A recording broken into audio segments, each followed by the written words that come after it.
Christmas buying has a big impact on both sales volume and on the kind of product that sells. Games, for example, represent up to 75% of holiday software sales at this store. But the popularity of entertainment software doesn't mean that Yuletide shoppers are less sophisticated.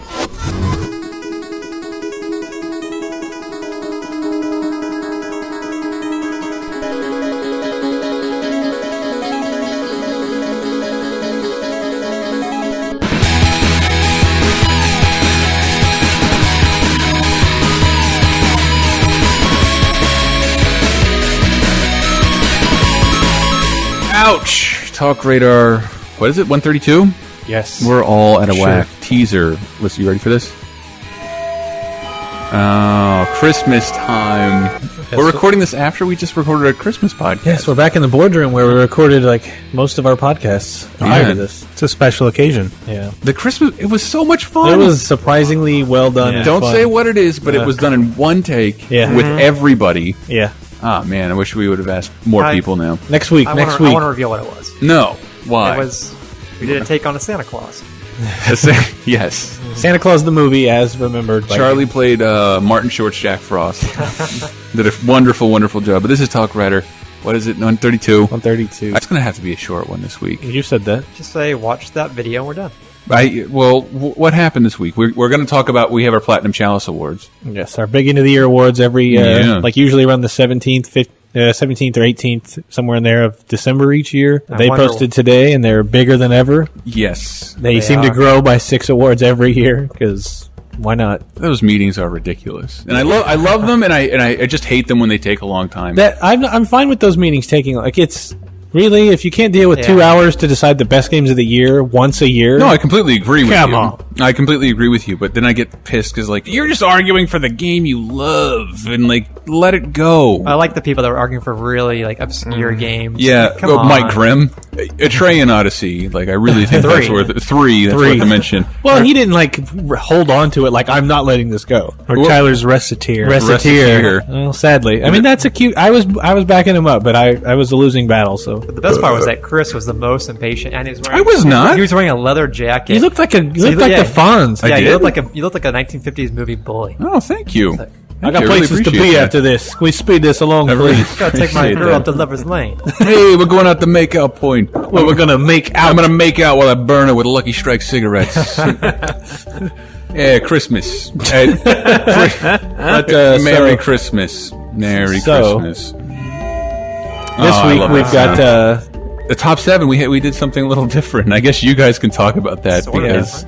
And then we've also later on. I've got 2 codes. Oh. For X-Men Arcade that came out this week, which we'll talk more about later. I've got 2 Xbox 360 deals, which I will give away in the time-honored tradition that you people seem to hate. But if you watch Games Radar's Twitter over the whole weekend, I will also be giving them away as I can. I'll actually be on the road most of the weekend, so I don't know when I will get to it, but go to GamesRadar.com/Twitter, or no, Twitter.com//Radar Games.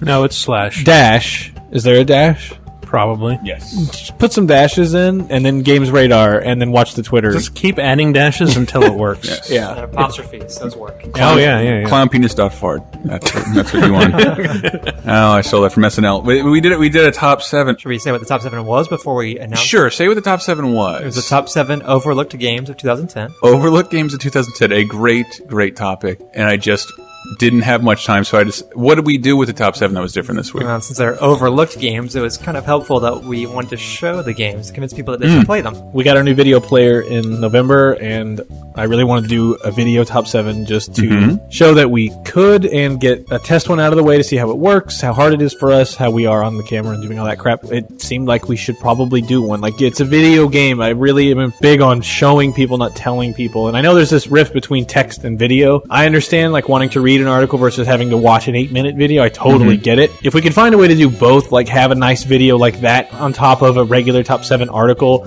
with all the captions and big images and multiple pages like we always do, it's like that can't happen. There's not enough time in the day. There's barely enough time in a week to get that video done with all that capture and voiceover and editing that has to go into it. Like, doing both of them is not feasible, but we will continue to refine that process. There's like over 300 comments on it. Like, I'm looking at it now. It's I know, I saw that. 334. I gotta say, I was terrified when Brett mentioned the idea of doing a video top 7, but it ended up being, it was hard work, but it was fun. I think I didn't get audio from the games. I got audio from you guys talking about I think our It's intro. collaborative. I think our intro and outro needed some work, and we may just totally drop that next time. But I thought the concept and I expected this. I wanted to pull audio just to make fun of you. you'll get it. No, it came out very, very good. Some of it amazing. My biggest concern for this idea is Deaf kids.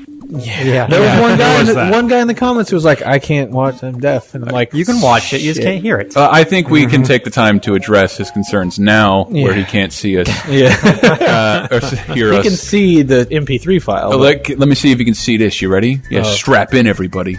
Yo, mama. Yeah. yeah, he His can't. mom is also deaf, Chris. That was No, very my offensive. bad. I felt bad because even if it's just one person, it's still one person who came there that day every year, every week, and then this week it's like, oh, Yeah, but what about What? what about all the blind people that we weren't servicing before? That's right. oh yes, finally they found a computer. And I thought it was well done. God damn it! I wish I could make fun of you guys more about it. Wait, I don't have my sound effects. Wait, no, here's one.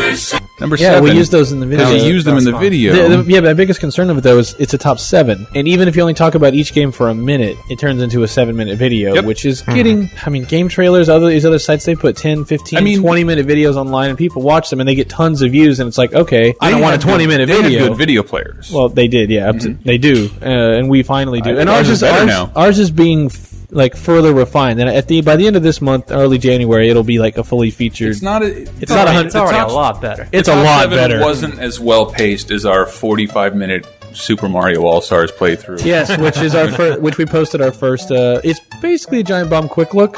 It's a FAP. It's a FAP. It's a full access preview, man. Which is completely Carolyn. Did she know it was FAP when she Yeah, said it? yeah. She pitched it as FAP, which is Wow. and I was like, there it is. That was the first thing she said. Like, oh, well, I sent an email to you guys asking what we should call it, but never mind. FAP. Yeah, that FAP is good. But that's 40 minutes. The case with the FAP was But it was it's 4 games in one. It was Super Mario All Stars, so it's like, well, we spent 10 minutes on 4 games. That means typically we'd only do 10 minutes, which is, the Giant Bomb first quick looks are about 15 to 20. That's just a great idea. You show people the game, you talk about it. I mean, that's not their original like, no one's done this before. It's not like we haven't wanted to do that. Yeah, we've wanted to do it for years. We just couldn't. And I mean, it's just like when you go to YouTube, and it's like, let's play this game. It's just like that, only funnier, sort of, on a rare occasion. What was number 7? All Do you even video. remember? Because I guess you guys probably spent a lot of time doing this. What's number 7, Charlie? Singularity. Wait, let me check with... What makes Singularity unique, however, is the time travel gun. Wow, look at him. Repeat that. Time travel gun. Singularity doesn't have the prettiest graphics. Wow, and Charlie's it doesn't taking have his the headphones off. multiplayer. Time And yeah, you will run into a few vexing design choices. travel. But when you fast forward it's an not enemy good. to Yes, death, your frustration. I can't listen to my voice. That's the last time you'll hear your own audio during this. I'm sure. So number 7 was Singularity. It was Singularity. Which are Dave Houghton from our UK branch. Time travel. Oh, come on. I think I know what you're going to pull out of mine. No. Sweet ass water. Some sweet-ass water, man. Sweet ass water. I didn't say it like that. You said it more like sweet ass water. Yeah. Sweet ass water, baby. Baby. It's like sweet ass water. There's probably, there's That's probably some sweet ass water. that's probably a product somewhere. Yeah, Somebody ass ever gets, water? like, I'm sure it is in power Jap- beverage In power Japan, drinks. that's probably ass water. It's like booty sweat or something. Yeah. ass water. You add dirt and you get butt mud. You'd never played Singularity, I think, prior to this. No, yeah, Seven. because we thought about putting it in because Dave Houghton just loves it so much. None of us had really played it, but it was fun. It was Michael definitely liked it, right? I haven't. I have a copy. I haven't had a chance. Oh, I to thought play you it liked the preview you saw. No, I don't think I saw a E3? preview. No? All right, You're all thinking right. of somebody else. I'm thinking of the other Michael, spelled with Yeah. a K. And people I don't think played it because one, it got a big overhaul at some point in its development, and the graphics weren't very impressive. It definitely feels like a BioShock clone when you play it, but I mean, it but was a really, good one, according to Charlie, because I listened to that audio. oh, I'm glad you said it instead of me. It was fun. Was it it's Activision, right? Yeah. They just kind of dropped yeah. it. Like, Raven saw oh, it. here it is. Yeah. Yeah, that's too bad. And they shouldn't have been like it. That's what you get for not being Guitar Hero. Yeah. But, But if they had just waited and like here it's out in February now. It's like now it doesn't have to go up against Call of Duty, Medal of Honor, all these other big shooters. It's like now it could just breathe and be its own It own thing. also, as Michael pointed out in his worst box art of this year, Yeah. the box art's It's not terrible box art. not very eye-catching. It wasn't until I'd seen it several times that I finally thought about it. It's like, wait, what is that exactly? It just looks like a blur with an orange blob. Michael, that's a time travel gun. Time. No, It's what? Charlie. Gun. Someone pointed this out, and I do feel it's correct. With so little time, we had to talk about each game because it's a video and blah blah. The top 7 at times didn't feel like why they're overlooked. It was more like we're trying to sell you on the game, which is the point of it. Ultimately, is to go, no, you should have been playing this, and now is your second chance because we're reminding you, hey, by the way, Singularity was actually really cool, but we couldn't fit in. Activision just kind of dropped it unceremoniously, didn't get a big advertising budget. It wasn't splattered all over, websites, so it just really just kind of came and went. That would have been very fun to listen to while Yeah. video's playing. Yeah. All right, number six. Your turn, Elston. Yes. Honestly, how have Nintendo's lawyers not eaten this game alive? Yeah. But what if you're not crippled by 8-bit nostalgia? Well, we think 3D Dot has a charm of its own, namely its distinct visual style. No other game fuses 2D and 3D graphics quite like this, and we love watching the blocky enemies explode into little pixels when they die. Yeah. And check out that water. That's some sweet-ass water, man. I dropped into like a southern twang at the sweet ass water, man. That's what separates. I don't know. To me. That's what separated from other videos I've seen. I don't even want to mention specific names, but like your fiercely independent, rogue, renegade gaming sites doing this for years, and they make a video. Well, hey everybody, we're here to talk. Like they just they develop that American instinctual. There's a camera pointed at me, and I have to talk about this. Well, I was scared for my life, Tom. I was like the way people talk on the news, the way that nobody else talks in person. Right. Everybody develops it on camera, and you guys didn't. And I think Oh, you should hello be there. applauded. You've caught me murdering a homeless woman. Stuff like that. I still felt both of our deliveries. What? Both of our deliveries. I mean, mostly good, but there are times when it's like it's hard to say that phrase completely emotional. Mm-hmm. But like on a podcast, we would. Like I can sit here and tell you. Oh, I thought you were talking about the podcast. No, it's just That's easy. where I have the problem with you guys. Also on the podcast, you're kind of making it up as you go You along. make it up as you go, which I'm Here thinking, which is what I'm thinking. Like in the future, when we do this, maybe we don't have a script at all. Might end up being longer than something. It could. I had to do a video with this company without a script. Well, with the script once. Yeah. I could not fucking do it. Like I can't not wing it. Yeah. It was embarrassing. Like here, we wrote it down for you. Like, you'll see in the Christmas special where I spent hours writing my own words and can't say them. Like Somewhere on the site is a really atrocious video of me and Christian. Oh dear, yeah. Having forgot just about gotten that. back like the day after I think the it's Tokyo a Game Show. like GD. Oh, it's Tokyo Game Show. Yeah. From, I'm gonna from find like this. 06. I think I remember being shot at just like a horrible camera angle too. Oh god, it was just awful. Like we come into the office in shorts. Oh yeah, you guys look like kids. Yeah, neither of us were expecting to be on camera, and it's like it's shot from the horrible angle where you can see like our whole bodies as we kind of sit there just nervously shifting in our chairs, not knowing what to do. oh, that's wonderful. We got to find that for the page. God, no, Yeah, no, we number, don't. Yes. number 6 was 3D Dot Game Heroes. You said dot 3D dot. I like that. I'm not saying 3D Dot Game Heroes over and over. Three again. double D. The 3D. 3 double D. I gotta say, I love the idea of 3D Game Heroes, and I enjoy playing it. But that game has like one of the most washed out color palettes I've seen in a while. It just has that From Software look to it. I think they really missed an opportunity there. It does, but I mean, there's parts of that game that look really nice. Like say the water, for example. The badass water, Sweet ass water, Michael. sweet ass water, They opened at Woodstock. You know that. sweet ass water. Yeah. There are areas of the game that do look nice, but yeah, they could have really seized on an opportunity to do a lot of environments. Okay. Wait, this is number 5. Let's not talk about any of them. Number 5. Metro 2033 is that rare shooter with new ideas, and for that it's worth at least a rental. If the haunted house action of Doom 3 or the hopeless future of Fallout 3 appeal to you, seek this game out. Boom. That Charlie I didn't find that bad to listen to. Me neither. That was the last one I recorded, so I feel Me good neither. about it. I'm absolutely offended that you put Metro 2033 on here. How did you- that did you- make did you- Overlooked game? Yeah, you thought it was better than Prince of Persia, Forgotten Sands? We decided not to put Prince of Persia on in the end because it's got Prince of Persia in the title, which just kind of gives it a leg up. I think in this case I gave it a leg down because everybody thought it was a movie tie-in. Even Chris thought it was a movie tie-in. It is a movie tie-in. No, it isn't. It's not born of gaming needs or means. It's fucking. It's related to the movie. Well, we made. So it's on the movie schedule. Well, it's on the movie schedule, but that's the only connection. But a movie has nothing in common with a movie license may turn us off, but it usually helps the game sell pretty well. Yeah, but that's why we speak to a certain audience. But you're right, Charlie. Metro 2033, I'm sold. I'm buying that shit the next chance I get. Number 4. Let's hear from Elston again. Keep looking at that iPad, buddy. I'm talking to past Elston. It comes as a surprise even to us, but in our opinion, Cave Story is one of the best games of the year. If you love the exploration of Castlevania but wish it had a bit more Mega Man-style shooting, this is the smartest $12 you'll ever spend. Beautiful. Except that Cave Story's not new. What's with you guys need to get over the fuck your elitist bullshit. It's not my elitist bullshit. Did you know the Wii version is different and came out this year? It's not the same game that came out on PC 17 years ago. I haven't thought about that fucking game until the Platinum Chalice Awards, where it was brought up every 7 seconds. Like, this game is old. Can we please reward something a little newer? It is new. It's the first time it's been on not the PC, and it's complete. It's redrawn graphics, new areas, new shit, and the guy can finally make money off of it. Entirely new play mode where you can play as Curly Brace. Who's that? That's the blonde android chick. Plus, it's also of course, it's overlooked. Like, I've played games since I was 3. I've never heard of it. Most of the people in the office, like you and Grim, had. Mm-hmm.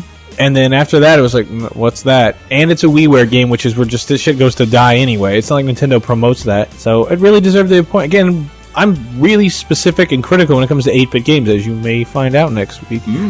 But I'm just glad that somebody else besides me played that, because I was getting a little sick of saying, like, you guys should play Cave Story, and everybody's like, it was fucking just Cave Story, whatever. It was just like playing something like Blaster Master for the first time and being like, this is really fun. Yeah. Well, it's kind of weird. Really cool. I downloaded it because I was like on a kick where, like, okay, certain artsy bloggers say, like, you should download this and you should download Bit Trip Runner and blah, blah, blah. So I got both of those. And, like, Bit Trip Runner didn't really do much for me, and then played Cave Story and it's like, where the fuck has this been hiding? This is amazing. I was totally surprised. You guys got me. I'm sold. I'm going to go out and pick up. I'm doing other people's video voices right now. I'm going to go out and pick this up. Cave Story was almost Michael's choice for Game of the Year. I know.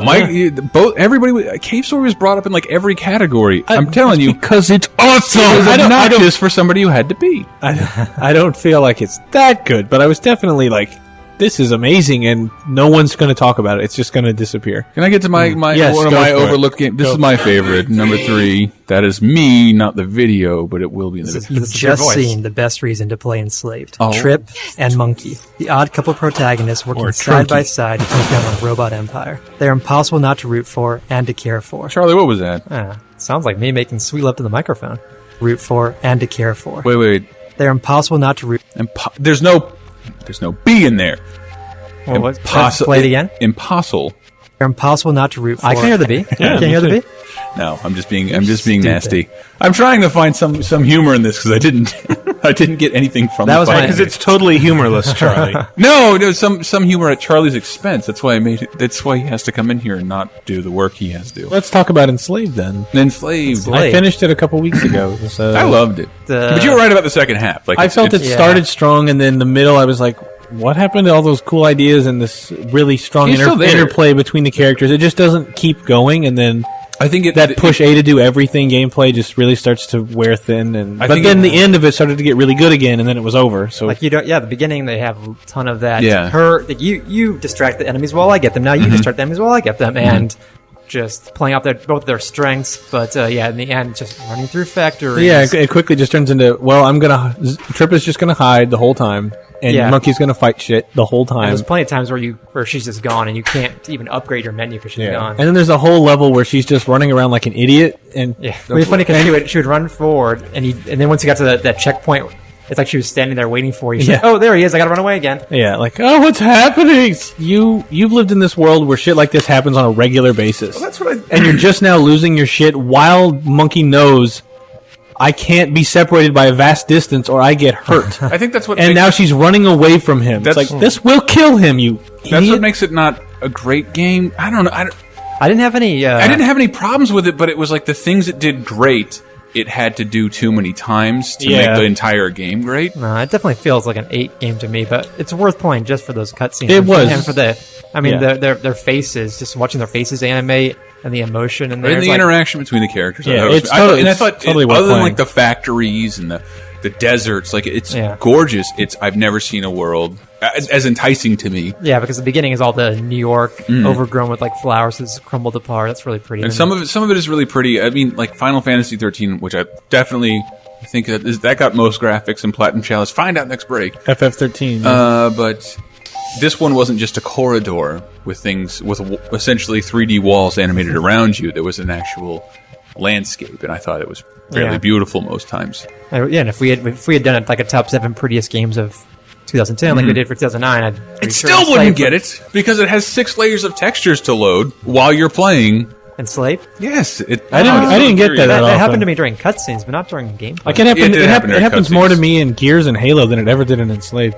Well, it happens to me in Gears when I'm playing multiplayer, but not when I'm actually playing. Like when I'm walking up to a sign and I gotta be like, load. I did notice at one point. I didn't notice that Monkey's actually on the ground. Like if you bring the camera way down to his feet, there's like an inch or two of like air. He's just floating the entire game. All right. I think we can move on to number 2. Instead of realism, Blur is all about sensory. Whoa, hey. It's got this amazing sense of speed where you're kicking up dirt and screeching around corners. Plus, you're watching out for like 20 cars, and they're all shooting neon-laced power-ups that flicker and distort the screen. And it looks like total chaos, but that's the point. It's just a complete blur. That is the greatest video read I've never heard. I disagree. But I swear to God, like I have never watched this video. I just listened to this audio. Like that was a natural video read about something you clearly care about. You know the trick to sounding natural? How's that? Just add like in between random words. I think it was a little more than that. It wasn't overly enthusiastic. I don't know. It seemed connected with who you are. I think my favorite part is that he worked. It sounded like he didn't mean to work in the title blur at the end. It sounded like it just happened. A happy accident. It kind of did happen, and I was like, "Oh God, well, I'm going to roll with this." Did you guys write this beforehand? Yeah. Okay. It was a very strict script. That's why it took so hard writing it, because it was like I have to write this and then read it to myself. Oh yeah, you were telling me about that. It needs to be about 60 seconds, so I have to time it, and then if I'm over, it's like I got to start trimming, and then I got. And we couldn't have the number 6 entry be longer than the number 1 entry. Yeah, it just didn't make sense to talk longer. You were telling me about writing for the news, and it just like you have to just write as simple as possible. Yeah. Even against your. Unless you're doing like a 20-minute video or something, you can't spend a lot of time talking about details. You have to, or unless if you're talking about one game, you can get into a little bit more details. But like if you're doing a countdown, you can't spend. That's why, like, even on like 23 minutes, God, you just can't spend a lot of time talking about Blur. If I've got 1 minute, all I can do is go. It's really fast and colorful. Go by it, please. All right, we're gonna have to fade in at number 1. Blur is tons of fun, but I would at this point I would just say play Need for Speed Hot Pursuit. It might make next week's top 7. I'm sorry, but I don't have my Antonio Banderas, so we're going to fade in at number 1. Number 1. Thank you, Michael. Wow. Number 1. Does that work? Does that work? I'll let Charlie explain. If you're looking for a strong story, well-written characters, and believable dialogue, do not play Vanquish. Dude, if you're looking for a game that takes itself seriously, then seriously, do not play Vanquish. But if you're looking for the most non-stop and over-the-top video game experience of 2010, you need to put Halo Reach aside for a few days and try this sci-fi shooter. Another slam at Halo 2's expense, Charlie. There's another one coming up in the Platinum Chalice Awards. Uh-oh. The little tiny jokes that you made, like, wouldn't work in text. They will only work in speech. So I don't know, I really like that. There's a lot of things that seem too cheesy to put in text, which actually work okay in a little voiceover. Yeah, I don't know. Because I remember writing a script for Veronica on Core once, and I was like, I'm just going to go totally cheesy, because she'll be able to sell it. Yeah. Wait. For the love of God, look what happens in the first app. I don't know about that. That's pretty good. Or Battle of Jellyfish? Wow, that's on par with Hey, Shut Up, This Is Brett. Battle of Jellyfish? Or a robot elephant. Or Battle of Jellyfish? He's aquarium noises around it. Or Battle of Jellyfish? No, see? It's fun for everybody else now. Yep. That's the top 7, I guess. Well, Vanquish, man. Oh, is that? Oh, sorry. Go ahead. I didn't say it was Vanquish. I played Vanquish a lot in the preview stages. I have not played the final. I actually so good. Yeah, I ran through it in less than a week. Beat it in 5.5 hours, so it is not a long game. No, but it's fucking amazing. Like it is. It's like it sounds like really short. Like I got a lot of people on my review saying like, "Well, that's really short. Why would I bother with it?" It's like because those will be some of the most awesome 5.5 hours you have spent on games this year. Plus, it's like when I was done, I didn't feel like, Well, putting that up, glad I'm done with that. I actually felt like I could probably play through that again right now, and I wouldn't mind, because if nothing else, play the first act. It's a long act, but play the first act, and it's just shit after shit after shit. It's kind of like being on a 5.5-hour roller coaster that continually throws new things at you. It's like you wouldn't get off after that and say, like, man, I really feel cheated. That should have been an 8-hour roller coaster. Yeah, I waited in line an hour and a half for that 45-second roller coaster. What a jip. It's like, no, that really is a nuts. Please allow me to make a contemporary analogy. Refuse. Because I haven't played Vanquish. All right. Roller coasters are old-fashioned. That assassination of Jesse James Yogi Bear clip today. I will get more enjoyment out of those 1.5 minutes than I will out of the entire Yogi Bear movie. Parody. I'd take that bet. See? But the difference is that was free, and you have to pay to see the Yogi Bear. It was. If somebody had told me about that, That just assassination of case. Jesse James is. If I haven't said it, is one of my favorite movies of the last decade. Really? That movie is fantastic. It is. It's really fucking good. It's really beautiful. It's got scenery. Yes. Let's do a review of it right now. Bob was apologized for everything. Hated his passion. I want that guy to narrate my fucking life, or at least my answering machine. Chris isn't in right now. But if you were. But he did everything. So the number, He's a good boy. so Assassination of Jesse James was our number one most overlooked game of Yes, 2010. exactly. Charlie, Also, nail on the yeah. head. And I don't want to spoil the ending, but like, Someone's vanquished. yeah. The ending, though, I was just totally surprised. Oh, I know the ending. What's that? We had a Sega picture- fires Platinum. No, actually, there was news out this week I know. that they increased their relationship. Really? Yeah. Excellent. Which he announced another game or something like that, right? Nice. But yeah, the ending, I don't want to, I mean, I doubt many people care, but strangely, I found that story to be more coherent and understandable than Halo or Call of Duty. Like, even with all this crazy shit, I was like, I know exactly what I'm doing and exactly who I'm shooting at all times. Even though it's almost impossible to tell the male leads apart if you close your eyes and just listen to their They're just voices. yelling at each other nonstop. What do you know about being in the Army? I know that I'm in DARPA, and that's part of the Army. No, You get to the resonator. You get to the resonator. Wait, which one am I again? We're in the dark. Am I you? Am I the one with the robot arm or the robot suit? That's sadly the truth. But yeah, the ending, though, there's a very, I felt was a shocking scene. Don't say it. I'm not going to say it, man. I don't. But if you want to know, you could go read Carolyn Goodmanson's Carolyn, spoiler feature. No, She wrote a 2010 No, not, like all not the spoiler feature. all the biggest games of 2010 spoiled, including the identity of the origami killer. Oh, man, no. I tried to read that, and it was very difficult to skim through without spoiling things for me. Heartbreaking, half too sad, Oh, no. crying into own blue jeans. I don't know what else to do. But yeah, there's a scene at the end that I thought it's something that happens that most games and even movies cut away from, and they kind of just show the whole thing happen. And I was like, Fisting? yeah, Yeah, I didn't fisting. want you to- Presidential I fisting. didn't want you Yeah. to spoil it, but there you Giant go. robot fisting the president. Which brings me, speaking of fisting, Yeah. we'll get into the Platinum Chalice in a second. It brings me to the break. We're almost upon Christmas. Every single song taking us in and out of breaks today will be from Emmett Otter's Jug Band Christmas. Yay. Yes. What the? Yeah, thank you. Is it? Yes, Jim Henson, fucking classic. It's really goddamn good. I might know it if I saw it. I just Oh don't my remember God. the name. Look on the site. Your article goes up on tomorrow. Oh, I have one. It's going up tomorrow. Maybe because I didn't write one now. I wrote a cartoon Christmas article for Chris. Whoa! CartoonChristmas.com. CartoonChristmas.com. It's about have yourself a Morlock Little Xmas. Yes. But yeah, this is glorious Emmett Otter music. Find it, buy it, love it. We'll be right back with Platinum Chalice shit. Charlie might be here, probably not.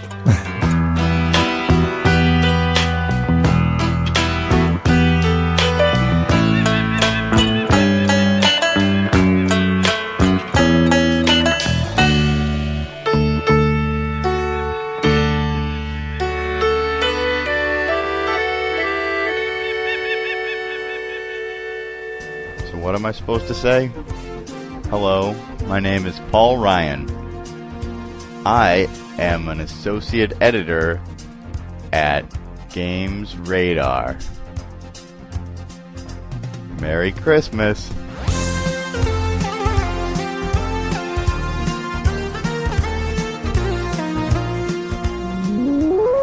This Christmas you can buy another toy. or you can buy this. The Sega Master System of Entertainment, with super-sensitive control pads and a pinpoint accurate light phaser that even registers misses. The unique Sega card with 256K memory and even more. Our mega cartridge with an unbelievable 4 times more power than most cartridges. It's a future of excitement. The Sega Master System of Interactive Video Entertainment. Hello, everybody. This is Eric. I just wanted to wish you all a Merry Christmas, a Happy Holiday, a wonderful New Year, and take care, everyone.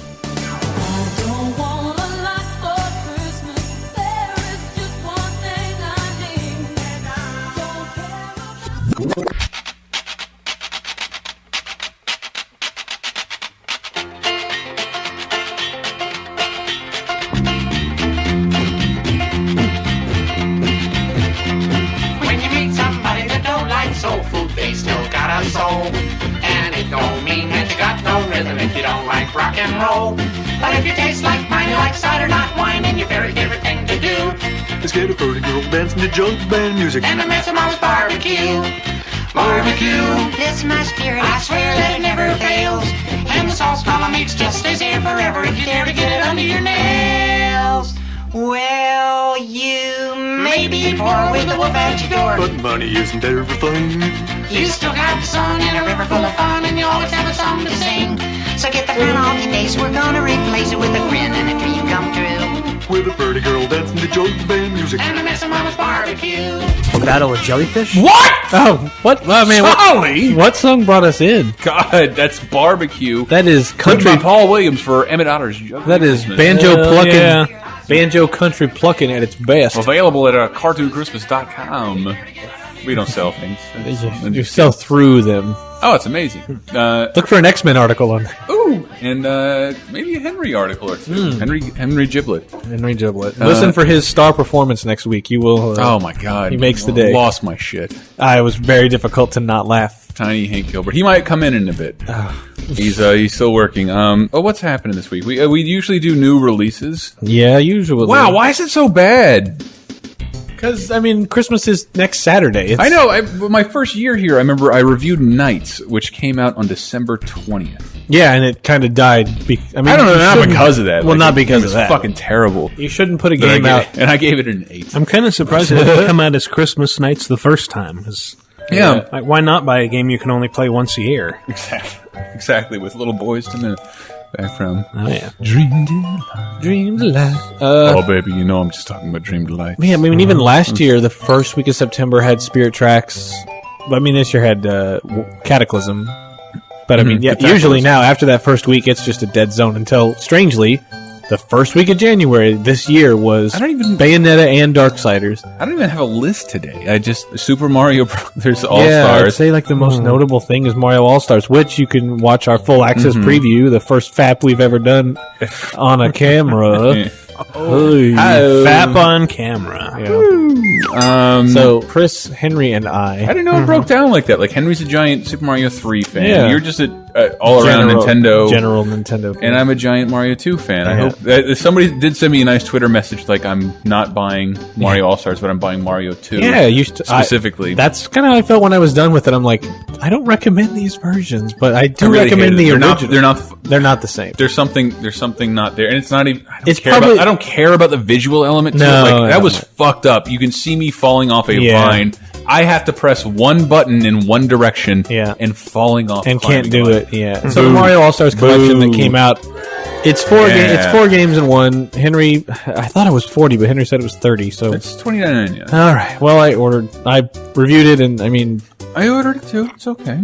As like 4 NES games, it's not worth $30. I mean, those games just like you've all played Mario 1, 2, and 3 to death. Like it's not worth buying them again. Just sort of a collectible thing. But it's the box that it comes in. It has a soundtrack CD with a bunch of sound effects and music. It has an art book with like the graph paper that Miyamoto drew some of the level designs on are in there, and some just old artwork. And really cool stuff. I mean, Nintendo doesn't do that, especially Nintendo of America. You don't get collections and packages like that, so it's strange. I hate that I get credit like, because, like, well, Nintendo never does. It's weird because, like, Nintendo, like, in the last 5 years has had very little respect for its own legacy, and it's like now they're coming through with this thing that's like, wow, like, what are you guys trying to be, Capcom? Jesus Christ. By the same token, I'm like, it's not far enough because both use like they could have fit every Mario game like pre-Sunshine, maybe even Sunshine, Sunshine. It's like, what a better way to celebrate the 25th anniversary than put them all on one? Like you're really not going to eat into each other's. Because if it's successful, Brett, then they can release about 5 more discs and bleed the shit out of everybody. And that's fine. But I just think they need to do that. They can put out. They won't even do that. They can put out Super Mario World, Yoshi's Island on one disc. They can put out Mario 64 and Mario 64 Majora's Mask. Well, the reason they won't do any of these is because All Stars was never on the Virtual Console. That's why they put this out on its own disc. Yeah. All the other games, like even Majora's Mask even and all those levels, shit, like all that shit is on the Virtual Console that you could buy. That's true. Look at the reverence that Ubi gives for Assassin's Creed. The series is only 3 years old, and you get these elaborate collector's editions. Yeah. When it's like, why the fuck isn't Zelda coming out with like just reams of epic shit that, like, this series is so old and so revered and has so much history to it. Nintendo's so shitty at honoring their own legacy. It's just like if Disney never acknowledged, we never had any movies prior to Tangled, everybody, out this fall. Like, Disney's always just living off of its past library, and so is Nintendo, yet the people who keep that spirit alive are the gamers. Nintendo does so little. To some extent, but I think that happens when people in the company are cycled out. So, like, this wasn't their project. They weren't there to work on Mario 3 or All Stars. Yeah. So you get people like, did people actually like that game? Huh. Oh, it's the best-selling Nintendo game. I don't know. Sell that again? Nah, let's just not try. I don't care. Yeah. It's such a lazy port. It's like you could have... But I have a ROM of fucking All-Stars and Mario World. I have the fucking card... Like the people who really care about it... They didn't put out All-Stars on Virtual Console? No. I could have sworn they did. No. It's really strange. Like, if you bought all those games individually on the Virtual Console, it's $21. Yeah. So you're still paying more... But you're getting this package that's nice, and that's all I want to say about it. You're also not buying the SNES remastered versions. That's what you are buying. Yeah. Yeah, but I mean, in that case, Virtual Console. Yeah, you're buying the original, which I find to be better. I really That's dislike right, whatever's going on there. Oh God! Somebody dig into what's wrong with All Stars. Something is wrong. Something is foul. Yeah, it just felt nothing controlled. I almost beat Mario 2 and Thanksgiving drunk as hell. Yeah. God, my poor. Did I say that? My friend, he just like, I don't know games. Wii's are cool, right? And he bought like a Wii and like 6 fucking Wii remotes and Wii Motion Plus, and then he downloaded Street Fighter and Mario 2. I'm like, wow. All you had to do was ask me, man. I would have allowed you to buy a Wii and steered you in the right direction. Allowed you to buy a Wii? No, I mean, I wouldn't have dissuaded him from doing it, but I wouldn't have. Why did you buy so many Motion Pluses? There's like 2 games that support that, and none of them you want people to play. None of them are 6-player compatible. Yeah. Also out this week, X-Men Arcade finally comes home after. I wanted that in 1991 with new voices. Yeah, they re-recorded some of the lines, which is sad. It's weird. I keep trying to think of the theme song to the old cartoon show, and all that pops into my head is Deus Ex. Yeah, you say that, but all I can think of is da da da da da da da da. We'll get him eventually. Listeners, just hang on. We got to get Michael back here. So good. Not a great cartoon. I never left. We have to get you back to the X-Men. Oh, I see. All right, yeah, Juggernaut, bitch.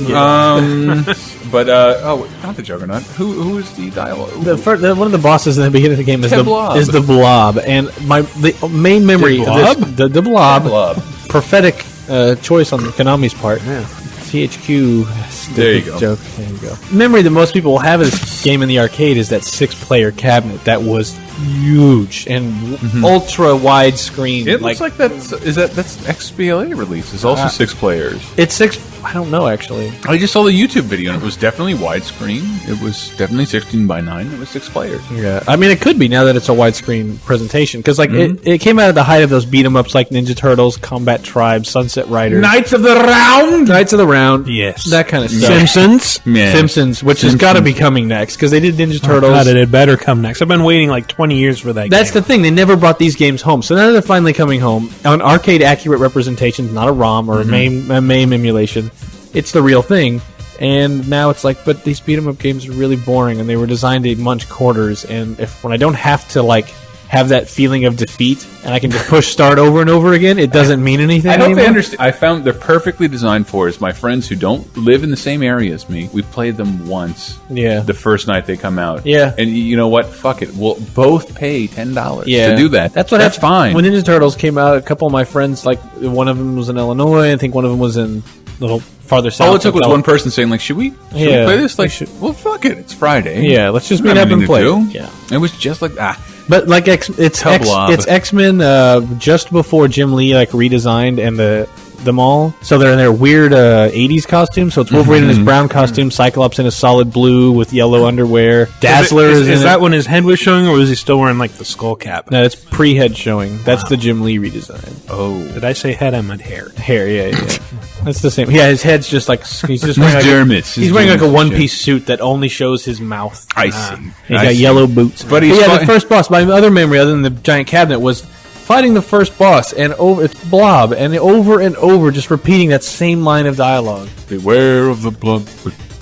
He crawled. That's not it. No? Okay, that was the 1950s movie. Over and over. Sorry. Nothing moves the Blob. Nothing. Nothing moves the blob. Nothing moves the blob. Every time he stands up, nothing moves. I just like that he's cut off in mid-sentence saying, I'd never move. That's it. Whoops-a-daisy. That's all I remember. And it had really, really cool animation. Big, nice, chunky Big sprites. It looks great. So I'm really eager to see it on a HD screen. I bet it looks fucking great. But there are no reviews, and we're actually going to review it. Whoa! I think tomorrow, Henry, Matt, and I are going to sit down and play it. Jesus Christ. All right. I bet I can give you a verdict. It doesn't matter. What we're going to do in this segment is Henry might come in here. He may or may not. He's working on something. We have the Platinum Chalice list. Every year, man. What is it called this year? It should just be called the Platinum Chalice Awards 2010. What was it called last year? The first year, in 06, it was the potentially annual. The next year, it was the seemingly annual, and then the next year it was the officially annual. Mm-hmm. So then last year I was like, fuck it, it's just Platinum Chalice towards 2009. Well, because now it's not fun anymore, because it made it. It's time to be serious and give them awards like Best Menus. I understand. Best Menus, Final Fantasy 13, eat it. All right, we got, for a Platinum Chalice Awards, Most Graphics. Final Fantasy 13. My favorite in the world. It is Final Fantasy 13. Yeah, a really fucking beautiful game. And there's definitely a lot of them. There's the most. But the thing that got me, that I was like, there you go, that's the Most Graphics Award, is when you can turn the camera around in a 3D game and the camera kind of gets stuck between the wall and the character and it zooms up really close on the character. You can do that on Lightning or any of the other characters and you can see so much detail on these models, these character models, and it's just floors me every time I look at it. And that's just even on Pulse, where they're not in corridors. Yeah, just go up next to a rock. You get these certain angles. You can see their hair blowing, the textures on their clothes, and it's like, and that's just the away message on my aim. It says "Gone Kraken." Gone Kraken. Yes. That game is effing fantastic to look at. Most satisfying gore. Who remembers what this is? We usually give it to Gears of War. Close. I think it was God of War. It is the God of Gears of War. And runner-up was Splatterhouse because you rip something's butt out. It is. Well, not here. That was the case it was made. It's like this thing's got like a giant baboon ass with a prolapsed rectum. Yes. And you stick your whole arm in and rip its guts out. And he shrunk bottom. Yeah. Most heart-achingly adorable. I think we know what that is. That's Epic Yarn. And these all have runner-ups. So if you're upset, go see what made runner-up. Yeah, go check out the article. There'll be a link on the TalkRadar 132 page. Platinum Chalice Assuming whoever Awards. CMS does it right. Best fan service. This is great because this is indisputable of everything I've written about Epic Mickey because it's Epic Mickey. Yeah. It's the best fan service. Nobody has 80 years worth of fan service to offer. What Epic Mickey did. To be fair. Marvel and DC. I've said that 1,000 times. That's all there is, though. No. Marvel was around in the 20s, right? Yeah. No. To be fair, he stopped at a certain point. What? He stopped with the level design. Okay. I found Vincent from the Black Hole. I never got to post that. Well, it has the Mickey Mousecapade and it's got a Tron level, for fuck's sake. Well, that's 82. Yes. He stopped designing like the But it has levels. but it has the Mickey Magical Quest, which is like 92 or something. Yeah, but the levels themselves stopped. The park stopped in 1967. I see. When Walt died. Best soundtrack we didn't expect. Super Meat Boy. I How love did that it. lose to Scott Pilgrim? Love the hell. Yeah, I don't know how it lost to Scott Pilgrim. Yeah, Scott actually, Pilgrim's way better. Actually, I'm writing both of those awards, so I'll just flip it. Please. Yeah. There was an argument made. Well, we knew that Anamanaguchi was scoring, so we expected it to be. Oh better. yeah, that was it. It was soundtrack we didn't expect. Yeah, but I'll fucking change that award in a second to put Anamanaguchi on the top. I'll just flip it. I'll make an argument for All it. right, all right. So Anamanaguchi won. Yeah, that soundtrack came out right around PAX and right when the movie came out, and we actually saw them in San Francisco, and like they were like, all right, we're just going to play some songs off the album, and then Another Winter comes on, and that's kind of where my memories of that night end. I just remember being more physically active than I've been in like the last 10 years. I'm beyond happy, and I drunk out of my fucking mind, making an ass of myself when talking to the band after the show. Yeah, that's 2 years in a row. I've been like, why the fuck did I go up to them? And Why didn't I just shrink into a corner and disappear into the You shadows? made me go up to them, and I am all about never talking to them again after they gave me permission to use their song. Yeah. The more popular they get, the less likely we'll be able to use it with permission, without signed permission. Yeah. No, they're really cool, and their music is brilliant and so much fun. So they have to win. That's this what I award. realized, is that they're all very short, and I can beat them all up. There you go. I can. I didn't even know that. I had Let's no do idea. this. I was always afraid of Anamanaguchi. Let's have a bat fight. Bat fight. It actually doesn't suck award. It actually doesn't suck. Went to Bioshock 2, because I think Bioshock we 2, were all very much against that. Yeah, I finished it in August, and I thought it was every bit as good as one. I know there's probably a lot of... I think everyone who played it said that they liked it a lot. It's kind of amazing. It was a fantastic game. I don't think it made the same kind of like subversive statements as the first one. It didn't. But like as far as a game playing, and I actually think it had like a lot of cooler choices with the levels. Like there's a part where you're rushing out, you're trying to run out, and the level's flooding itself, and there's the feeling of that water rushing in was really cool. It's kind of like if they made a sequel to Shadow of the Colossus that was starring the really fantastic. Starring the Colossus. No, that was really fantastic as a game, but then like it turned out it's like, oh yeah, you've been doing the right thing this whole time. Like, that would, hey, no. But it's still cool. Like Eleanor Lamb and all that shit was really cool. Yeah, no, it was. I see it. I'm in my email box. I see something. Tommy Tallarico does a PETA. He did a PETA. What the hell? He's a vegan. He's a vegan. He's a super vegan. I'm a vegan. You're a vegetarian mostly. Well, I'm a vegan with cheese, baby. Yo, what is this? What do I see? Most improved in 2010. This I remember arguing over. What game?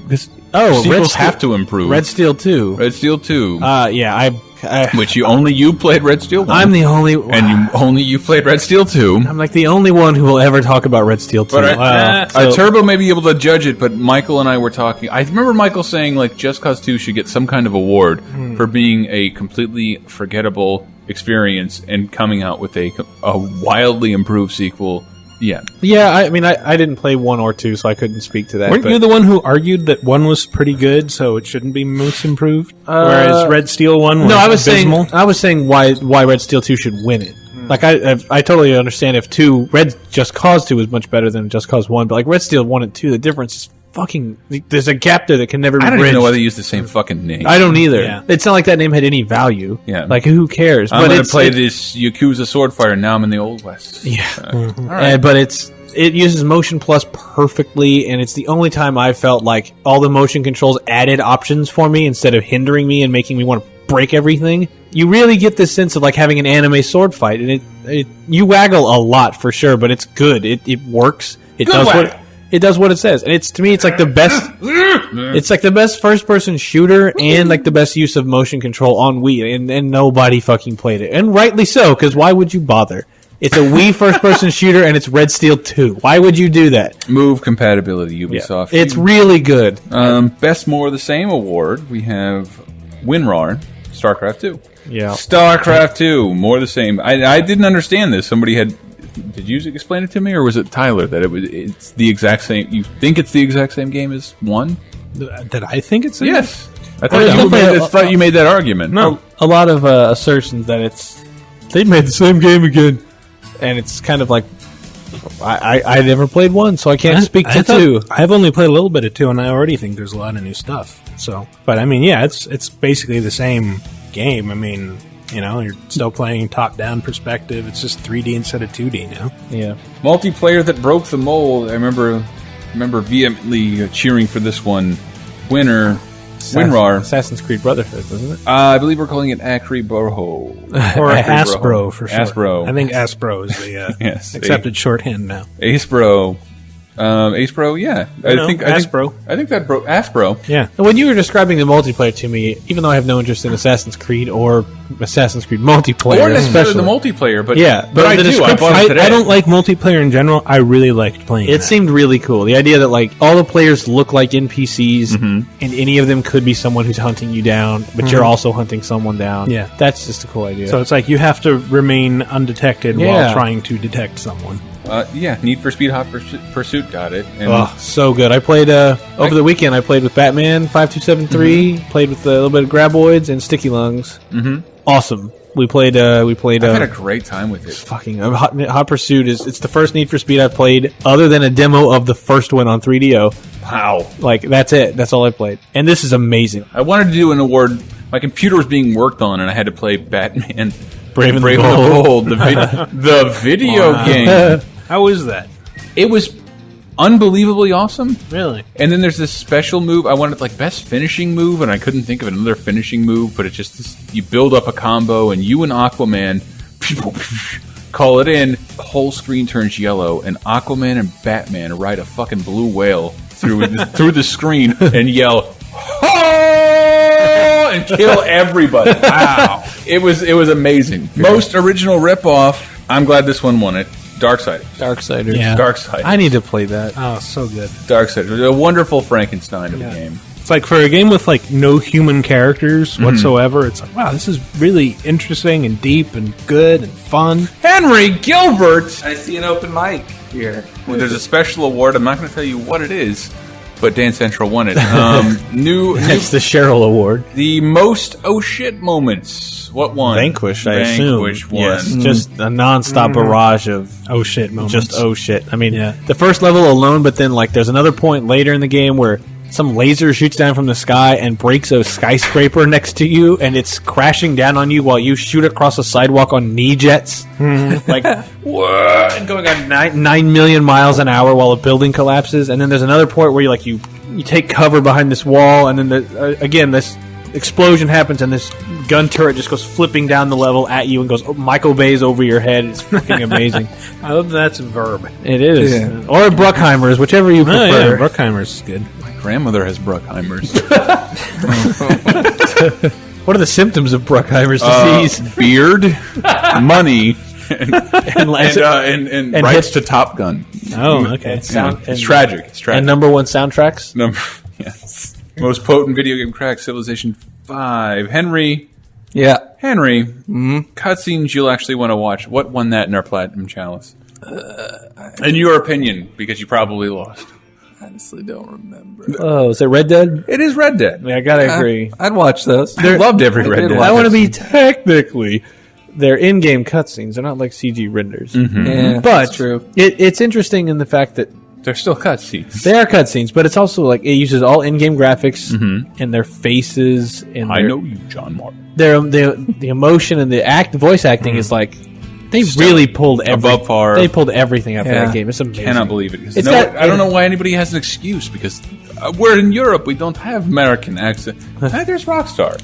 Yeah. That was Rockstar San Diego. I don't think the voice acting was done in San Diego.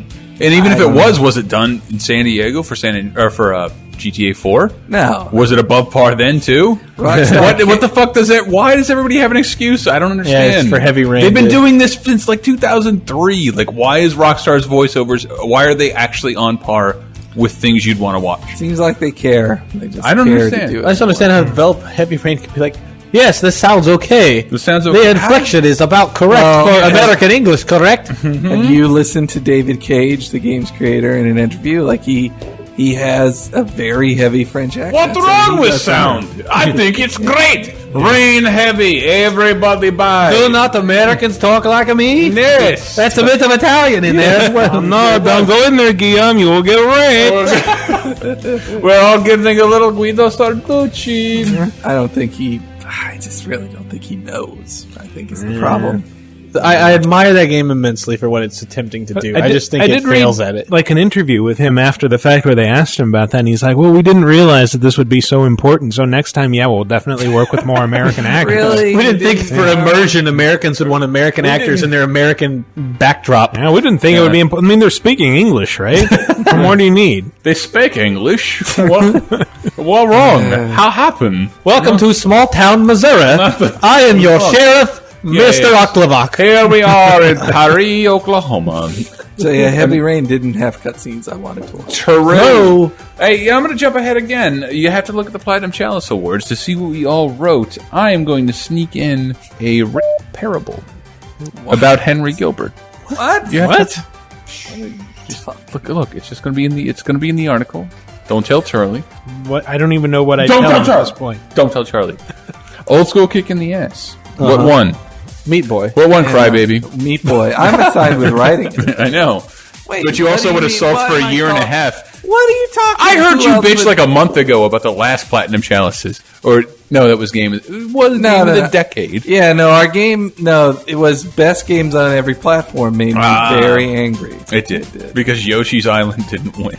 Well, not like every See game. how silly that sounds? Say it out loud. Well, look, Super NES. say it. Yeah, okay, fine. Super NES say it had loud. a lot of great games. No, it was really the one that irked me the most was that. So we get to the GameCube one, and I vote for Resident Evil 4, and then Brett shouts me down and insists it be. But Brett is a jerk. Super Smash Brothers Melee, and then he tasks me with writing the entry for it to say why it's the best. That doesn't sound like me. Yeah, no. Think about the last few days. How helpful and supportive have I been for all of you? Like, this motherfucker CMS'd his own article on A Cartoon Christmas. Yeah. What? Henry. Wow. Henry, you just Well, I gave don't me know an how article to- with I don't- specified screens. I don't know how to do that. Well, I didn't want to. He demanded it. I hate that we use CMS as a verb even on WordPress. But my girlfriend understands it. Oh, fair enough. It's content management system. So and fair enough. she's retarded. So And you wonder why you're continually in trouble with her. oh, she hates me right now. I know. I'd hate you too. And I'm leaving tomorrow, so I can't redeem myself until next year. Oh wow. Maybe you should call her a motherfucker for good measure. I don't know. I'm not sure if I would. I don't know. I'm putting this relationship up on eBay. So also Again! Yeah. You just made it so much worse. There's your TalkRadar quotes. Be sure to tag that. Be sure to tag her. So old school kick in the ass though. It's super. It's Super Meat Boy, and I Great! think that's very fitting. It is. It really is. It's one of those games that it's is. incredibly difficult, but I love it every step of the way. It's phenomenal. It's also old school, not only in that it's filled with retro references, but because it's awesome in a classically retro way. Sweet. The way it plays. You know we have 30 of these, right? All right, Let's go. How is this running on phone? I maybe meant iPhone. Infinity Blade, which I just downloaded. I hear good things. Is incredible. I have heard that too. Yeah. It won't run on my second generation iPod, so therefore it sucks. I hate it. It runs a little. It doesn't run slow, but there's a lot of. If you texted me last night, Elston. Does it run slow? Well, you texted me last night, Elston. When it runs slow, say, "Hey, you see Gossip Girl?" And I don't have cable. I DRV it, and I saved too many discs. I saved too many discs. Had to delete West Wing. Mini disc inside the 8-track case. Infinity Blade is fucking insane. It's everything you thought motion controls would be, and they're not because you can do it in real time with your finger. Well, seriously, Motion Plus should be like when we played Zelda, slashing your sword the way you want to. Right. Now imagine doing that with your finger with no delay. Maybe I'll put it on my whichever iPod. way you want to. There's I'll try it on my touch. blocks, dodges, combos. Interesting. It's fucking insane. It's really How much good. is it? It's $6, which makes it a fortune on an $6 for an iPhone, iPhone game. I played it for hours. I can't believe how much I played fucking Angry Birds. You should be ashamed. It's kind of been replaced with Cut the Rope for me, just Yeah, because it's so much easier to get 3 stars in that game. I'm killing the industry by playing a free game at an airport. I wouldn't even say. I just don't understand the designs. Like, I love cartoons. Like, those aren't appealing designs. I love the bird designs. It's not an original concept. Not necessarily. Not really. It's like I did that in QBasic. Like, why is this fun? I don't understand. Because it's a mix of the animation and the sounds. Like, it takes a basic concept and dresses it up in a very bizarre premise of flinging birds at pigs. And also, when you plow through enough walls as those yellow birds and you hit the pig just right, it's immensely satisfying. Yeah, and then just watching all the shit tumble down, it's like physics. I've argued on PopCap's defense on the same. Well, PopCap is a whole other realm of excellence. But I think PopCap shit is way better. Oh, it is. It is. If they made a similar game, game, is totally subpar. All right. Special award: why you should still have a PSP, and I am fully behind this fucking award. Why you should still be playing your PSP? Because MGS Peace Walker, God of War: Ghost of Sparta, Valkyria Chronicles, Kingdom Hearts: Birth by Sleep. A lot of platforms still get 4 great games in a year. May I also add E7. E7. I'm loving the shit out. I'm going to beat it over Christmas. I tried to beat it over Thanksgiving, and it's just really long. I'm not editing these anymore. I'm not sure I can cut this out. So the PSP hasn't gotten joking like a weird meta joke that may not work on anybody but Andy. The PSP hasn't gotten very many games this year, but the ones it has gotten are tend great. to be pretty good. Yeah, are fantastic. I'm sure there's a lot of crap out there that is completely below our radar. Oh yeah. The stuff that pings it has been really good. Well, that's going to happen as long as Majesco is allowed to exist. Best worst game, Deadly Premonition, obviously, but I do like the runner-up for Nier. Yes, for Nier. This is Michael's category. I've heard this from a lot of people. Like, Nier is a lot of fun. Yeah, but it's an objectively bad game. A few people could not get the fishing, except it's game. Yeah, I don't get that because I got it on the first try. For the head. Like, I think the thing is, people are going to the wrong area. And like they're going like to the docks when you need to go to the beach, which is nearby. But whatever, you're gonna say the doesn't matter. Doesn't the book talk like Jules Verne? Yes, not Jules Verne. James Mason, James Mason, the author of Cultured James Mason, the author of Around the World in 80 Days. Around the World in 80 Days. 80 days. 80 days. I'll have to. Oh my God! It took me forever to write. I'll do it in 79. I'll have the Nautilus. Nautilus. There's secrets. I'll help you fight a robot with my lasers. If I've made one of you watch 20,000 Leagues Under the Sea, I will never regret doing James Mason. I've seen it once as a kid, but not since. I didn't mean in the room. Right. I meant listening. I know that's not going to happen. See. Best game you've already forgotten. I remember Michael and I were on this side of the winner. No More Heroes 2. Yep. No More Heroes 2. It came up very early in the year. I forget what it came up against. It was in January. It was giant, high-profile next-gen shit. February, I thought. And it was in between. It was after Darksiders and Bayonetta, but before Mass Effect 2. Yeah. It was in between those two. Oh, that's right. And then immediately after that is Dante's Inferno and Bioshock 2. So it was just like didn't have a chance. Yeah, I seem to think it was Dante's Inferno that it was kind of up against. Yeah, I thought it was Darksiders. Darksiders was the first week of January. Yeah, same with Bayonetta. I was thinking Darksiders. Is Darksiders a runner-up on that? Or I'm not telling them because they have to look at it because hopefully the page will contain a link to this, Henry. Are you? Oh, man. No, man. Sorry, buddy. Gotta do enjoy Florida. I fucking never enjoy Florida. Never. We also do an Akami Award every year for a game. Akami Award for the game Doomed to Die, A Beautiful Death. So it sounds really specific, but every year we've had no problem finding a game. I don't want to tell them what it is. Yeah. But it is another Capcom game. It's a game that is very pretty and will not sell well, and it wins this Okami Award. It's pretty fucking good. Yeah, it is good. The game in question is very good. But it's doomed to die. A very beautiful. Ooh, I see a Buttercup Special Award for the best use of a unicorn. Go look at that. How dare you? And I can't give these away, but we probably should have thought of an award to give this game. Yeah, I like that. Because these games deserve acknowledgement, even with the absurd criteria we set. We don't have like generic platform awards like best Wii game. Best 360 game. Best adventure game. Best adventure games. Those are boring as dicks, and it's like we've come up with these. We think of a game we want to give awards to and make up an award for them. And in the process, come up with other ideas and other games and blah, blah, blah. But by the time we got to the end of this, we're like, really did leave some big games off of this list. And we probably should have thought of awards for them. It's like, well, there's the award. We would have liked to, but we had 16 awards last year, and this is way more, obviously. We had 21 last year. Oh, okay. We were trying to get to 16. That was how it was in the beginning. It was 16 awards. But the site's wider, longer, better. It doesn't matter if there's more awards. Thank you. I've always wanted my girlfriend to say that to me. It doesn't matter if you have more chalices, Chris. Yes. I don't know what that means. Wider, longer, better. I got it. Yeah. Like the website. No, wait. I was talking. Right. My penis. Okay. Maybe I didn't do this. All right. We also have an award for. I get it, but I see a Reader's Choice thing on this thing Charlie sent me. I tweeted. Tallies will be over by the time this podcast goes up, but I did tweet for people to respond to Games Radar on Twitter with a hashtag of GR Goaty for GR Game of the Year. I will tally the results in a very long and horrible process of adding up 3 days worth of the 14,000 people who follow us. Yeah, and I think people who mention multiple games should only have their first game counted. Oh, if you mention multiple games, I'm not counting it at all. Oh, all right, it's like fair I enough. asked, "What's your game of the year?" Oh, it's one of these two. You're an idiot. Yeah, no. And I will not. Who are you going to vote for? Both of them. I will not say our game of the year, but I will give you some nominees. Epic Mickey. You're No, welcome. we didn't. You're welcome. You're welcome. Epic Mickey. We have Super Mario Galaxy 2. We have Mass Effect 2. We have Red Dead Redemption 2. 2? Redemption 1. Revolver 2. Oh, that's under embargo. We can't talk about that? Yeah, we can't talk about All right. No. And then we also We can't say it's coming out next week. And we have Call of Duty Black Ops. Because it's not. So let's not pretend Black Ops is on the list. Let's see.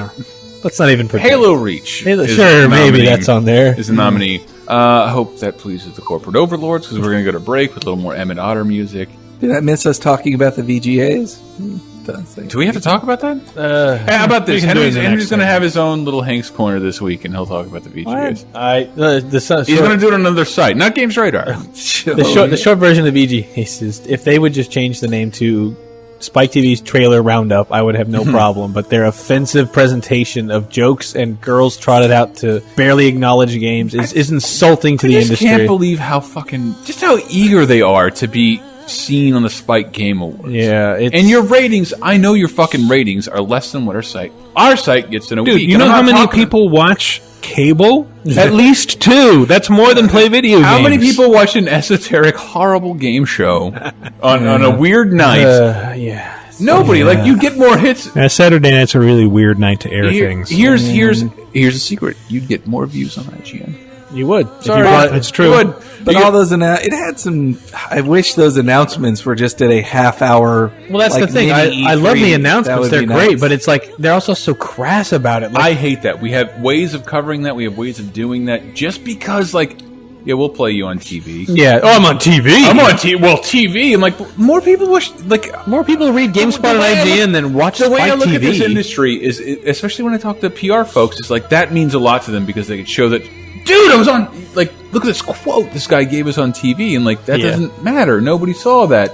Yeah. What about where does it matter? And that's what I see with the Spike VGs. It doesn't matter what you do there. And the other thing is, it's supposed to be our awards show. It's not supposed to be on the level of Oscars because there is not that level of reverence and respect. I get that games are fun. It's a silly thing. So you can have a little bit more fun with the awards show, but they call it the Video Game Awards, and they just relegate most of the awards to, well, as we go to break, here's the games that just won these awards. Mass Effect 2, Best RPG. This game is Best Soundtrack. This game, Best Indie Game. Okay, we'll be right back. Jeep, Dr. Pepper, America's Army.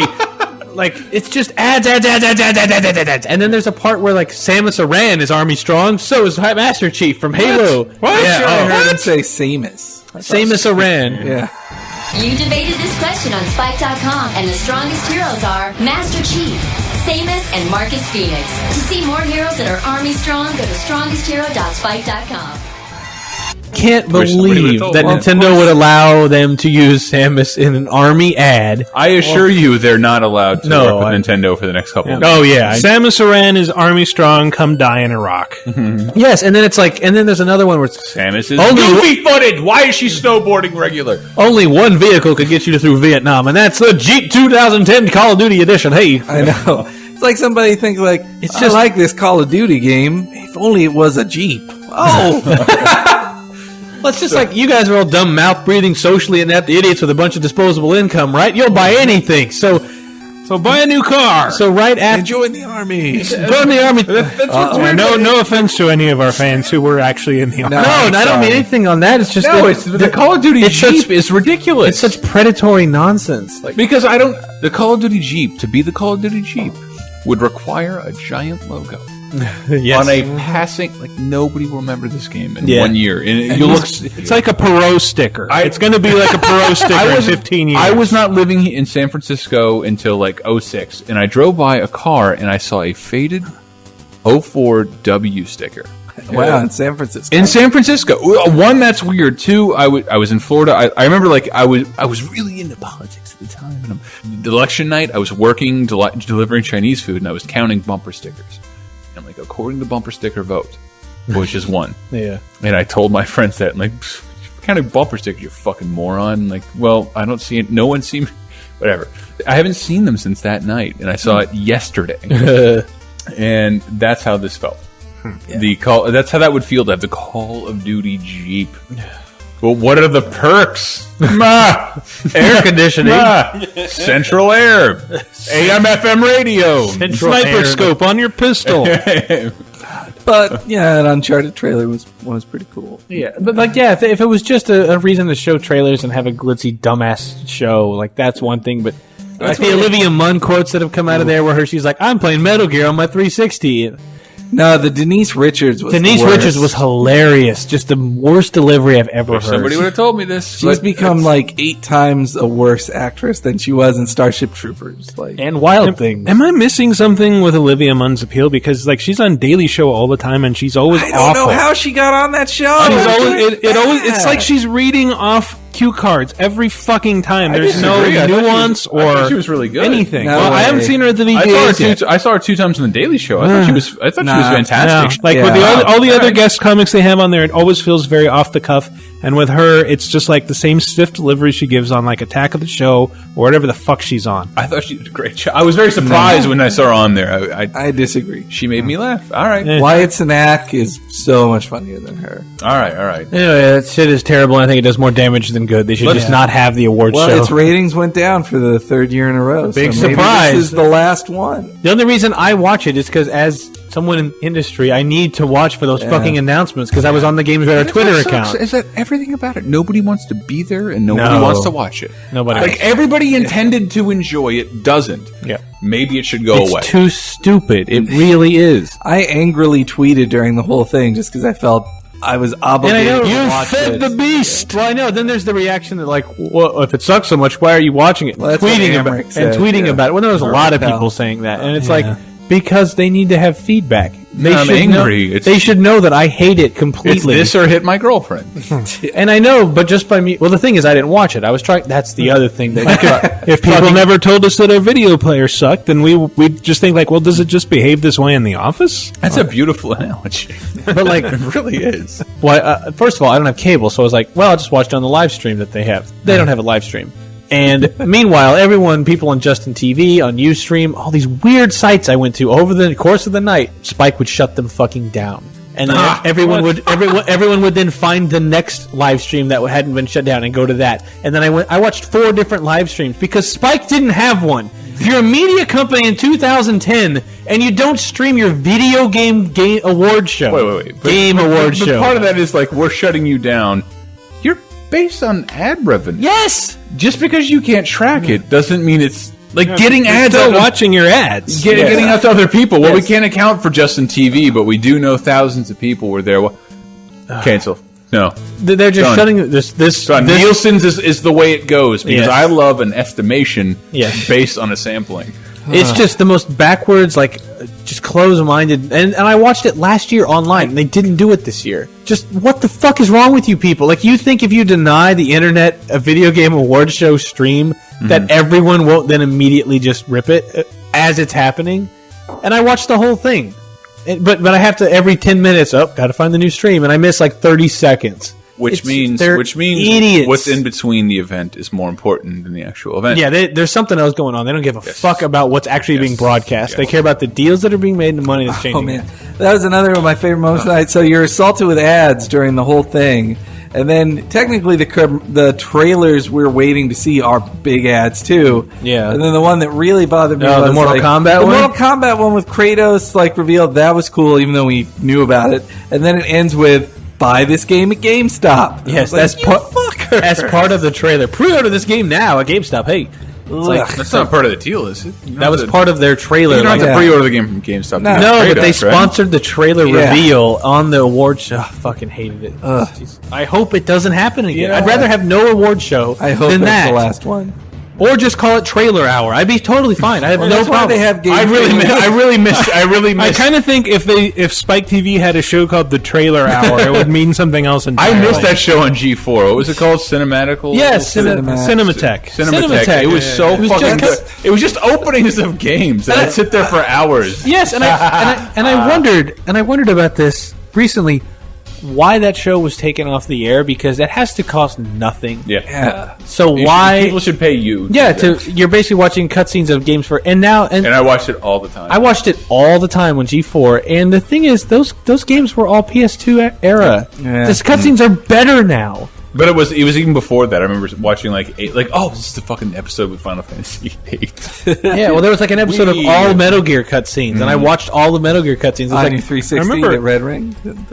Yeah. Olivia Munn I remember feeling super validated when I can't remember if it was Liquid Television or Cartoon Sushi aired the intro to Abe's Odyssey. I do remember that. Wow. It's like, wow, it's an art I form think it was now. Cartoon Sushi. I was going to say, I thought Liquid TV was gone by then. Yeah, it was. Also very expensive. We have to go to break. All right. Let me bring it back to something. No matter what happens, the Spike Game Awards, Garbage. or the Platinum Challenges, Better. Not best, but better. there ain't no hole in the wash tub. So we're gonna go to break with Fair some more enough. Emmett Otter music, and we'll be right back with no game deals. None? If you look to the good side, falling down's a free ride, slipping and a sliding in the mud.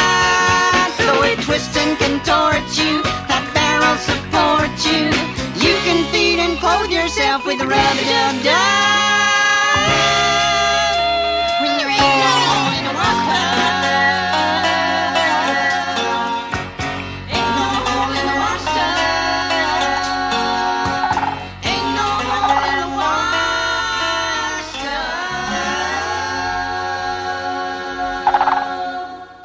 tub. Hey everybody, this is Charlie.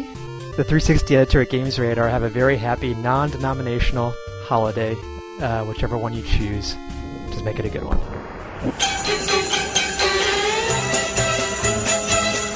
Old people. Slackers. Get a clue. Get a job. Get a haircut. Get some hair. Have some respect. Have some prunes. Why, I ought to take this and just get it body.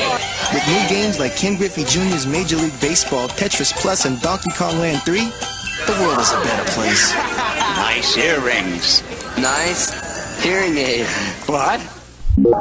Hi, this is Tyler Nagata, the PC editor for Games Radar, and I hate Christmas, but happy holidays anyway from Games Radar. You're a monster, Mr. Grinch.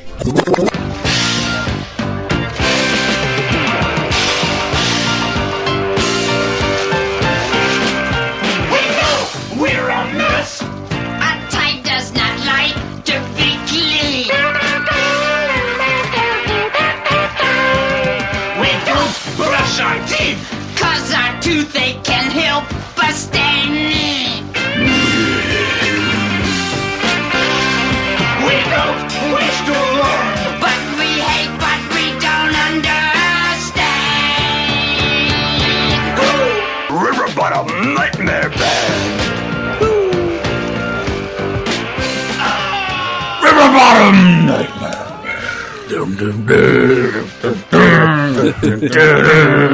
What is happening? I couldn't believe Emmett that was made in 77. Yeah, I didn't know that God. until I read your entry today. I can't believe that I can't find the day it was made. Or the day it premiered. Strange. But then it was like practice It's ridiculous. for the Muppet movie, Try and figure it out. Like anything you want from for the last 30 years, you can figure out the day it first came out to the first public. aired, yeah. And I went and dug into the back issues of TV Guide just to try and find it, and I could not. What I think, and I had to look at a clapboard in a behind-the-scenes documentary. Wow. Just to know where it was, Right. and it was in like they made it in like fucking April or January. Like it took them a long time. Emmett Otter, buy it. It's I don't know. I'm strangely smitten with it, and like Dan Dan Amrick and Chris Waters, and like Michael and I Michael went down with me to smoke just to talk about M and Otter. Oh, yeah. Like, it has a very strange connection with us, and I was never one of these people. I don't know. I'd seen it before, but I discovered it again. It's just beautiful. I first saw it in. I think I first saw it like when I was 4 or something, and then not again until late childhood. ABC or Nickelodeon? I believe it was Nickelodeon. You missed the bunnies. You missed the bunnies. If you read the article in A Cartoon Christmas that Brett and I wrote, I didn't write that. I'm just hoping it'll get it. I'm hoping that'll Convey. take it over the 400 hits a day kind of thing. If, say you and I did that. Anyway, I thought you were talking about the Beans Bunny Picnic. No, that was 86. That but there's no game deals. I have sort of a game. Hold on. I mentioned I do have vague game deals for you. It said he had game deals of some kind, which is more of a free game. A battle of jellyfish. Try and compete with. So I just have a podcast of me, of BrettBot and CharlieBot. Brett has a game deal, I believe, and that's when we go on the game deal. Take my advice, What? do as I say, Hey. save a little money for a rainy day. What are you buying? Where is that guy these days? And well, I think this is our final game deal of the year, isn't it? Sure is. So yeah, X-Men Arcade came out this week for XBLA PSN. Mm-hmm. I have 2 free codes. First people who put these codes in, what a deal! Get the game for free. That's the game deal. But and don't worry if you didn't listen to it on Saturday. I'm telling you now, just watch the Twitter early in the early next week. I'll be tweeting free codes all through. I'm going to try to spread them out all through Monday as well. So if you listen to it really late, there'll still be a chance. But the first one is PDQ3K V6PY4 72T2X WQDT3 2RK6. Gonna say Z. If Z doesn't work, try 2. Is that for 360? That's for 360. Okay. PS3 codes are much more sensible. Oh, They're that's right, it's like far fewer digits.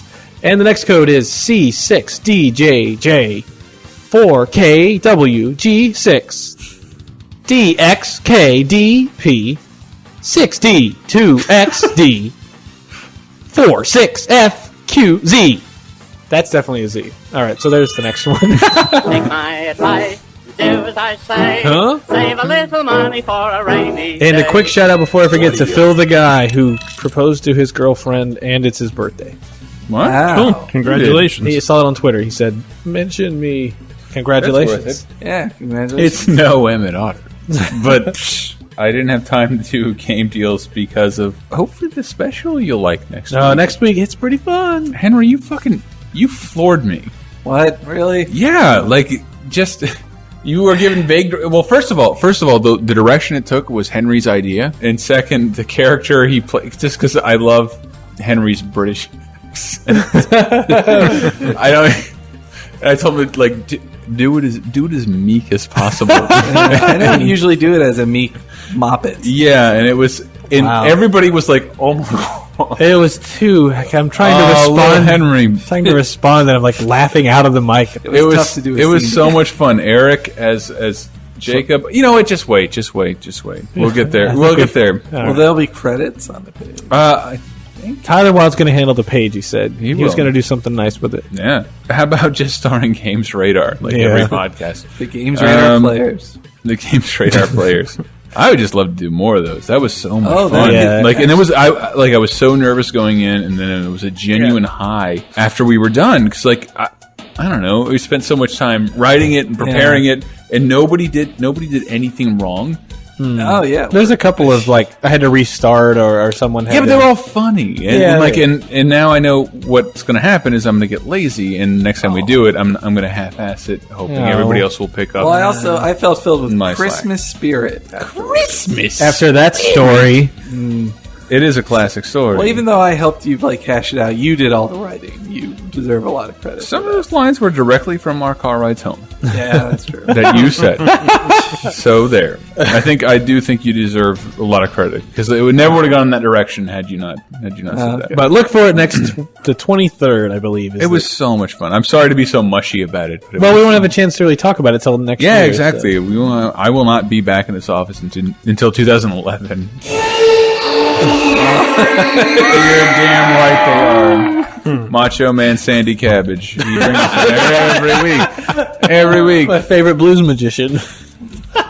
Hey, The guys, musician, just Jesus wanted to Christ. inform, just wanted to wish you guys a happy holidays. Say thanks for doing this wonderful podcast of the internet. Thanks and bye. Perfect. Happy holidays Yeah. to you too. Thank you. Perfect. Nothing for blues magician. Popular blues magician Sandy Cabbage. What's up?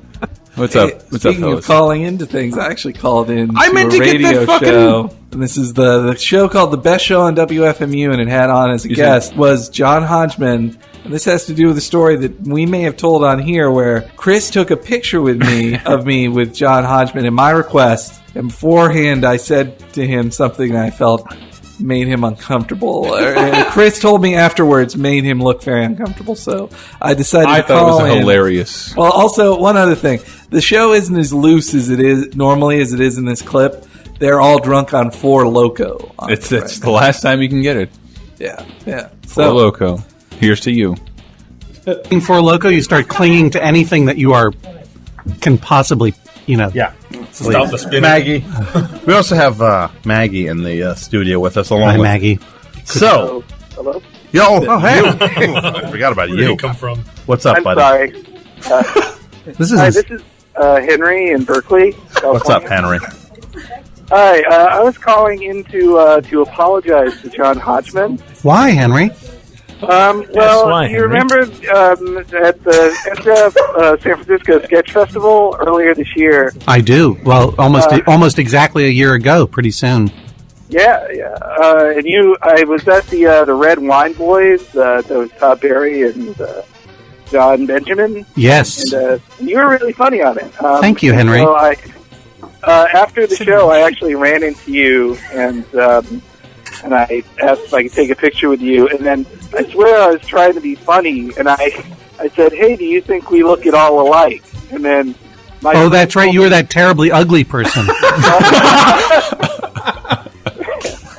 No, I'm just kidding. My friend said that you made a very pained expression on your face, I really creeped you out, and so I wanted to say I'm sorry. No, you did, maybe you did a little bit, but you didn't have creepy luggage.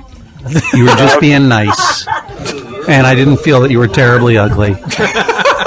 And you should not. But thank you. You do not need to apologize. I'm glad you enjoyed the show. Oh no, you were great. Are you going to go to? Are you going to let that the stuff you had to say about wine was pretty funny? Is that just going to? I think that's going to go into my new book. No, I really get into talking with him. Arguably, it's the only finished piece for my new book, and I wrote it last January in a hotel room one afternoon when I was still capable of writing, apparently. But, are you going to go to Sketchfest this year?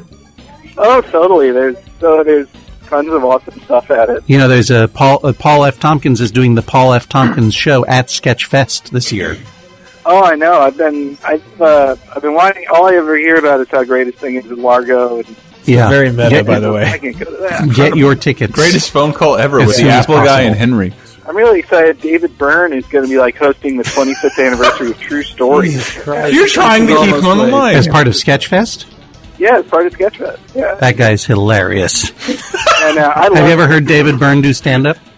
No. Does he really? I fell for it. It's just like WFMU, you're on They there. hung up on me right after. Oh, Wow. Just like old friends. Oh, did you see Joan? Hank, that was I wonderful. felt like we were great pals on the phone. What a great phone call. Yeah. You and have to John run into him Hodgman. again and be like, so you're, Yeah. I've embarrassed you again on the air. So you see, I'm just like you. I call in to shows and sounds. Well, he's a PC. He sort of deserved it. All right. We on phone call? How about Hey our... guys, this is Random Word Combination. I'm just calling because it's about 3 degrees here in Chicago. Chicago? I'm on my way to McDonald's to pick up my pregnant wife some McDonald's fries. Very delicious. And I just figured I would call and say I really appreciate all the work for the podcast and keep it up. Thanks. Bye. You're entering a tunnel.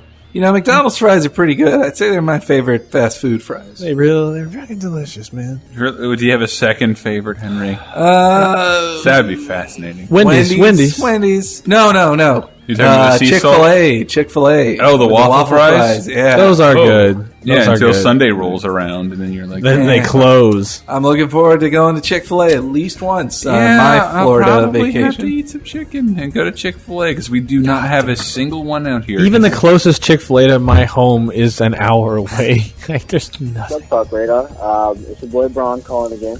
On. I was wondering, since it's the holidays now and everything, do you have a favorite Christmas song? And if so, I was going to who's ask it by? this. My personal favorite is "Give Love on Christmas Day" by the Temptations. I don't know. Well, I know Brett's is Mariah Carey. Keep up the good work. See ya. I was actually thinking about this because while I decorated our tree with Star Trek ornaments, that's pretty great, dude. They're real serious. Put on Pandora on my phone and just streamed Christmas music, and I thought this is actually kind of nice. Doesn't it feel cute? Yeah, and then I realized, you know what? Something about Silent Night really fucking gets me. I'm not much for Christmas music in general because Toys R Us like beat it out of me. But Silent Night and What Child Is This? And I'm not big fucking. What child is this? What child is this? It's to AKA the Greensleeves. Yeah, it's to the Can tune you hear a of little more, Greensleeves. Henry? I can't remember. You were supposed to the sing lyrics on the special. And Well, I can still sing now. Yeah, please. Just give me a bar or I want to two. sing. I don't like. That's not one of my favorites. I'm trying to think of one of my favorites. Oh, I really like "Fairy Tale of New York." Please, I'll try and help you. Good answer. Hey, it's Christmas Eve, babe, in the drunk tank, and said to me, "Won't see another one." What just happened? And then he sang The a leprechaun. song. And then he drunk and all himself File to Mountain death. And I've got awful teeth. But it's Christmas. About Christmas you. thing. And that was Ireland.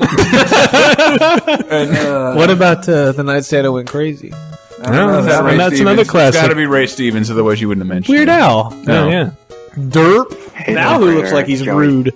Yeah, I've always been a fan of We Three Kings, Gloria Dar. That's a good one. Yeah, I like it. Gets all jazzy in the middle. I also like the Will Vinton version. Oh yeah, with the camel swaying Hell their heads yeah. back and forth. Loved that when I was a kid. When that first aired, oh my The god, claymation one? Yeah, That's a good one. Yeah, I think Chris might have written something. My girlfriend wrote A wassailing? Oh, she did. Man, that was it's everybody's favorite. It's one of our highest trafficking She's a way articles. better writer than you. Yeah, I know. Isn't that weird? That all she does is process fucking data for a nonprofit.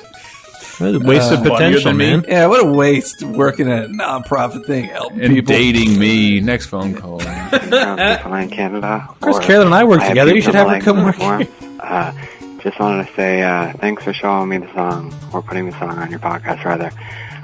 November 10th by Charles How do you know? Hamilton. I've been addicted to it ever since you put it on. I think it was episode 46 maybe, or 76, or something like that. Anyway, just wanted to thank you for putting that on your podcast. Charles Hamilton. I think 2 summers ago, me and my friends were addicted to it. It's all I listened to. And, It's a Sonic song.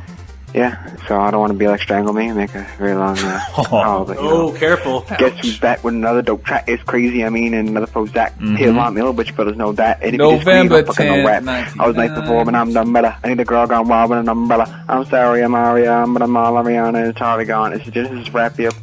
You don't remember that song? Nope. All right. You know, another of my favorite Christmas songs, I don't say this ironically, is Santa Claus is a Black Man. I it's really such love that song. Actually, that whole John Waters Christmas album is great. We used that in our first Christmas special. Oh, yeah? And especially this one because it sounds like a Fat Albert Junkyard gang song. Let me turn that down. Hey, you want to hear the vendetta That is some hard knocks right there. This is Akim. Hold on. This is really cute. What the noise that woke up me? What? Saw by the Christmas tree. Here we go. Santa Claus is a black man and he's handsome like my daddy too. Santa Claus. We gotta skip to the mom. She's really good. Cause you, like, I see you, Elston. You're not taking this song seriously. I'm listening intently. I'm listening. Ah. There it is. Nice. Santa Claus is a black man. I can see her like pushing her daughter out of the way to be like, "No, I got this." I really thought you meant giving birth. The plot of that song is basically mommy kissing Santa Claus. Yes. Except on top of that, he sees He's dad colored. and he understands now that Santa is a black man. All right, next phone call. Yo, what up, TalkRadar? This is Strangle Me. Someone just made fun of you, brother. Top of Brooklyn Tower.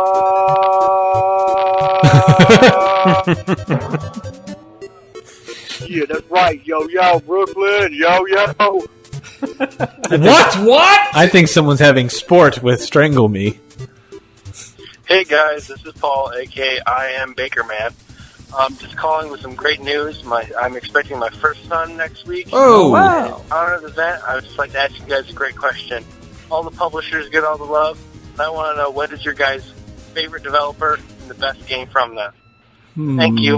Have a great one, and keep doing these awesome podcasts. I said I'm a Ninja Theory fanboy. Apparently, I did not know that. They have 2 games. I know they do something that nobody else does or can do. Put Andy Serkis into all their cutscenes. It can't be it. You can't just paste ping pong balls to Andy Serkis's face. Yes, you can. They're living proof. I can't believe it. Get this off of me. I played King Kong. Well, I think Team Eco is easy to say. Oh, yeah. They're pretty... Just say Nintendo. Well, I was going to pick my favorite specific Nintendo place. There's always EAD1, who develops all the main Mario games, and I think Zelda games, too. You know the Smash Brothers folk? But that's Hal. That's Hal, and also Sora did Brawl. But no, actually, I'm going to go with Intelligent Designs, who've made tons of great stuff, including the Paper Mario games. Yeah, they're good. And Advance Wars, two of my favorite series ever. And I'm going to say Paper Mario on N64 is my favorite. Okay, that shit is Intelligent wonderful. Design games. Yeah. Anybody else? Oh yeah, also You guys have a Intelligent favorite Designs developer? made Metroid as well, and Super Metroid. I can't really think of one. I mean, Next phone Team call. Icos, maybe that, and then Platinum. Yo, it's Matt Flapslapper from the forum. So Hi. my local Safeway's got holiday fucking festive ice creams, and so I've had pumpkin pie, which was awesome. Yeah. Gingerbread. All right. Fucking awesome. And now I just tried Spinoli. First of all, fucking Spinoli sounds like a goddamn venereal disease. I mean, I contracted Spinoli from a hooker down the fucking street. What the fuck is a Spinoli? Second of all, Spinoli fucking sucks. I don't know what the fuck is in that shit, but it tastes like my goddamn asshole. And yes, I've tasted my own asshole. I'm very flexible. You just need a finger. I love you guys. Well, you're tasting your own finger plus your asshole. You want to get I can direct extrapolate. asshole. I've heard of Spumoni, not Spinoli. I did. He ordered a pizza in history class. Yeah, okay. You taste your finger, and then you taste your butt finger. No. And then you minus mentally the finger, and you have the butt. You cannot reach Zen unless you turn yourself into your own yin yang. Well, you know, Trader Joe's has their own candy cane flavored I hate that. ice cream. I want to try that out. Well, I like the flavor of ice cream. I just don't like candy cane. I don't like crunching it. I don't know. Have you tried the Joe O's candy cane flavor? They're pretty Well, good. I just don't like peppermint candy canes. I love any other flavor of candy cane. Any other flavor, no matter what you have. I've just had too many candy canes. I've cleaned up too much dog and cat shit. Yeah. With candy canes in it. That smells like candy canes. The thing is, like, I got burnt out on candy canes around like 12, but then didn't have any until 25 after that. So then I had one at like after I moved out here, and I was like, fucking candy canes, man. I think I'm good with just one candy Yeah. cane per year. One a year is fine. Even by the time you're like Even that's a halfway- little much. Those are kind of horrible. When you're halfway through, We the are talking candy about cane- prostitutes, right? Yeah, sure. How do you guys eat a candy cane? Do you start from the curved top, or do you hold? I start from the clitoris. First, I lick his asshole while I'm jerking him off. Oh, so it's a guy in your version. It is. It's not a rusty trombone because that motherfucker is spick and But is it a rusty venture? And rusty. I was hoping we could keep that like beneath the surface. Implied That I was giving of people how rusty you lick trombones. a candy cane. No, they have to bring it right out. No, it's Christmas. I can't go one Christmas. That's a guy's dick, by the way. What I'm pantomiming right now. I get it. All right, fair enough. Yeah, sure. Let's do anything else. All right, next phone call. Yeah, TDar's Black Element is flying, but fucking sick. 4 a.m. and I just shit up. I don't know. It's not like diarrhea. It's kind of like a Describe the shape. Lice? Anyway, it's death. You just take my word for it. Anyway, Is it like if I don't rice? make it next week, I love you a lot. Is it like brown cottage cheese? So what I'm hearing is that he just like shit like a bowl full of rodent turds. I think so. Like, yeah. Okay. Okay, so it's like Raisinets. Yeah. I can't stop thinking of that poo scale that Carolyn showed us a while ago. Remember? Yeah, I do. Where you rate your poop from 1 to 6. That was when I first went her on the show. She was going to tell us, regale us in the knowledge of poop. For TalkRadar 21. Carolyn, 21? 21. Oh. Carolyn has like the most scatological sense of humor, I think, in the whole Oh, world. dude, she's fucking hysterical when it comes to poopy. Yeah. Hello, bros. Just got through listening to podcast 131. Oh my god. Wonderful! I got through listening to that, and I was listening to your top 7, which I really liked this week, by the way. And I have only one problem with it. Problem? You guys didn't mention Call of Duty Black Ops, which the whole game is a flashback. And yes, narrative device that a lot of games use, whatever, but those were really great flashbacks.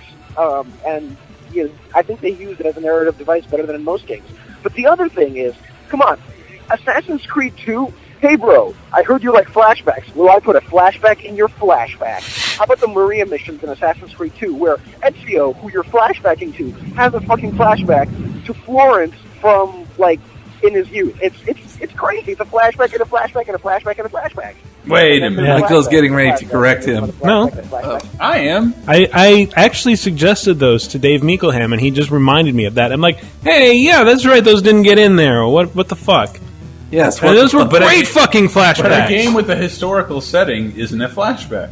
It is because you're in the Animus, and so Desmond is technically flashing back to his ancestors' memories. That's what the whole game is. And then within these memories, Ezio has a flashback to his own memories of, basically scenes that were cut out of Assassin's Creed 2. Yeah, that's why I was saying you were going to correct the guy, and he kept saying Assassin's Creed 2 had the Maria memories, not Brotherhood. That's where. But who gives a shit? Like if Assassin's Creed had been around for 7 years, it would have taken all 7 spots. No, that's not a real flashback. Well, no, the guy did. You're not flashing back. You're not. I think you meant flashback. No, he meant flashback within the flashback. That the game is already technically a flashback. Yes. And then there's a flashback in the flashback. There is a flashback. Yeah. Let's never say flashback again. Flashback. Flashback. The backflash. Yeah. Is a personal character's reflection on a former moment. This character never had a moment here. So it's not a flashback. He's being transported back into an ancestor's bloodline.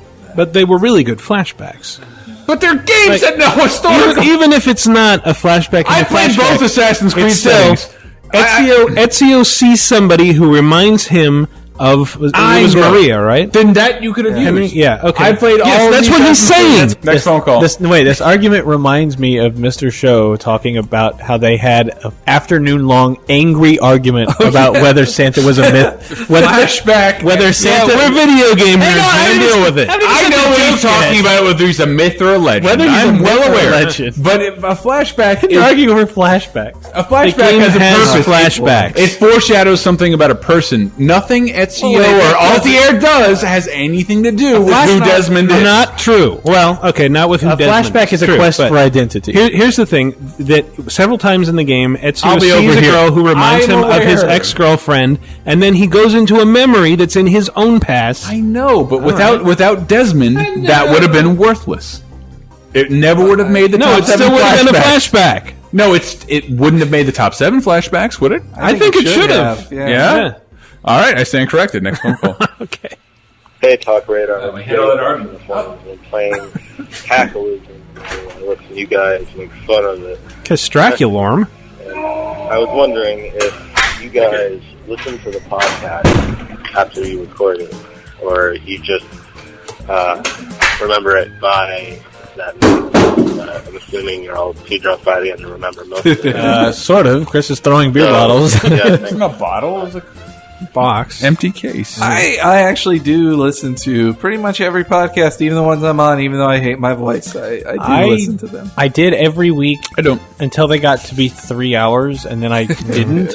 I edit them, and I don't hear anything I'm saying. I tend not to unless there's like particularly funny bit I want to relive because I mean we've already lived these podcasts. We don't really need to listen to them again. Except when I fly, I download like the last 2 or 3, and then I list like the. I don't remember the last time I flew for Thanksgiving.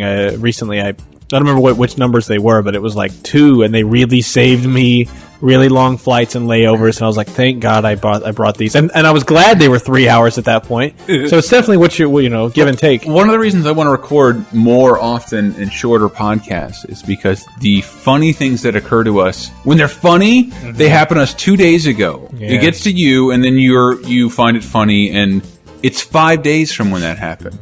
For us, so I'd like us to have inside jokes for longer than a week. We found something funny. You're laughing at it. We're laughing at it. We play it again, and like now it's just like I hate playing stuff again.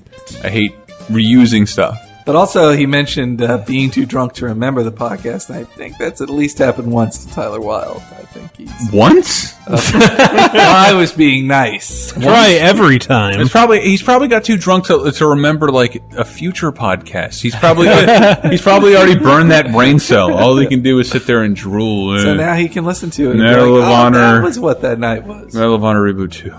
It's pretty good. It's pretty good. Hey, TDar Lobster, and then I was just wondering, what is the strangest thing you've ever seen, like, while walking through a city or a town? I'm asking this because I was walking through the city I live in, Portland, Here's today, a story, and I not saw a a lady question, walking her sir. cat, and then $100 bills just fell out of her pockets, and then she just came and ran away.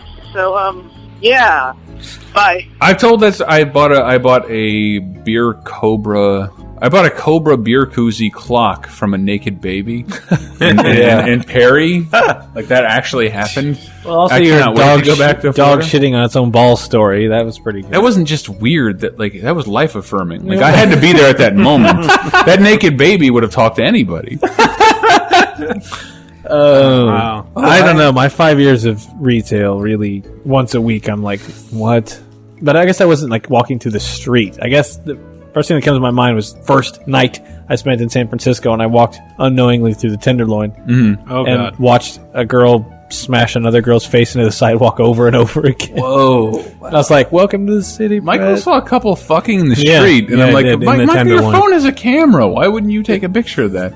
I didn't want to stand and stare. It's like something like that. Oh, these people that fucking in the street, they don't want people to look at them. Yeah, I don't know. I just, I've been trained from an early age. It's like people who do stuff like that are crazy and will attack you if you draw near. If they catch you, otherwise I could have jerked off for like a week off of your text message. How does that feel? They weren't that interesting. Wow, I have a quick story that involves Shane Patterson. Please. Walking the street. So Shane Patterson was walking the street.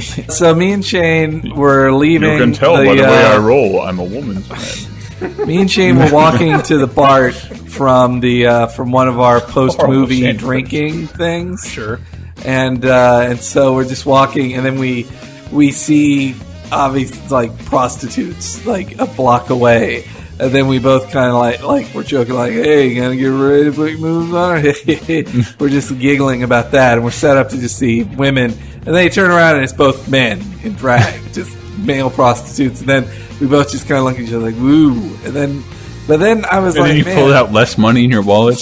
You thought of It bothered me afterwards. I was like, man, this is such like a cliched 80s movie joke.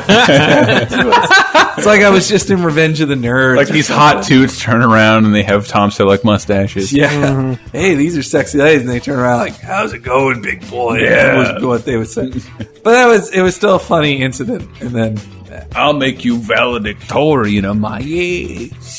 So the Duke come from? Uh-oh. Did the Duke come in the room? It's not. Did he see anything on the that street? Christmassy. Did he see anything on the street while he was living on the land? He's been selling his ass in Chicago. Maybe.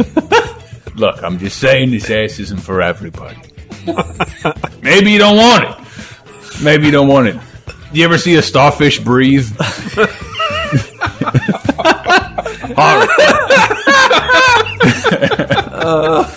But their little teeth? Little teeth. In the butt. Imagine if you had 9 teeth, all inside of a full moon.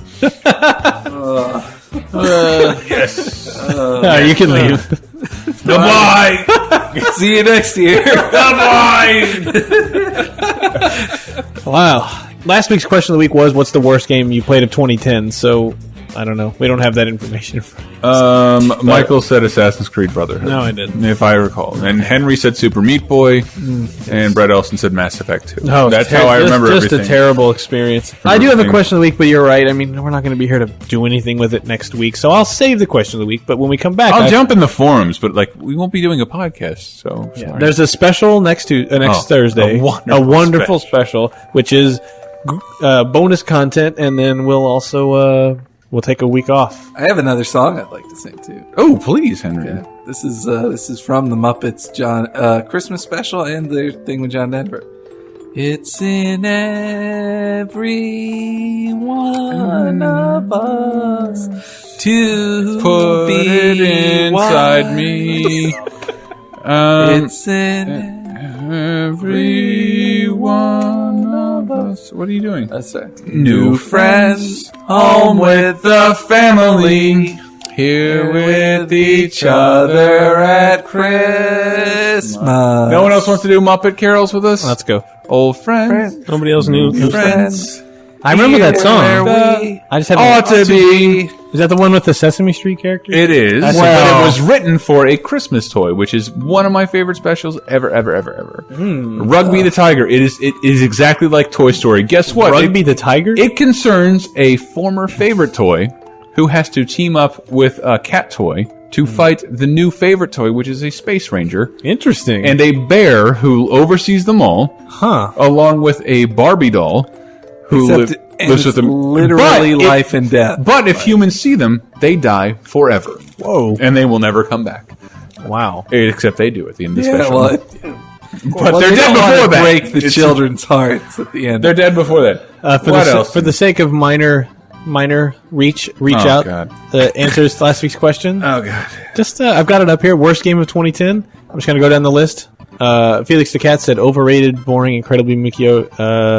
He says Mass Effect 2. That hurts. Oh, bird. Cloven64 said Alien vs Predator. Worst game? Yeah. Whatever. That's just the worst game you fucking played. Cat R Parrot said Bayonetta, which but he says I did not by any means hate it. I just couldn't get into it.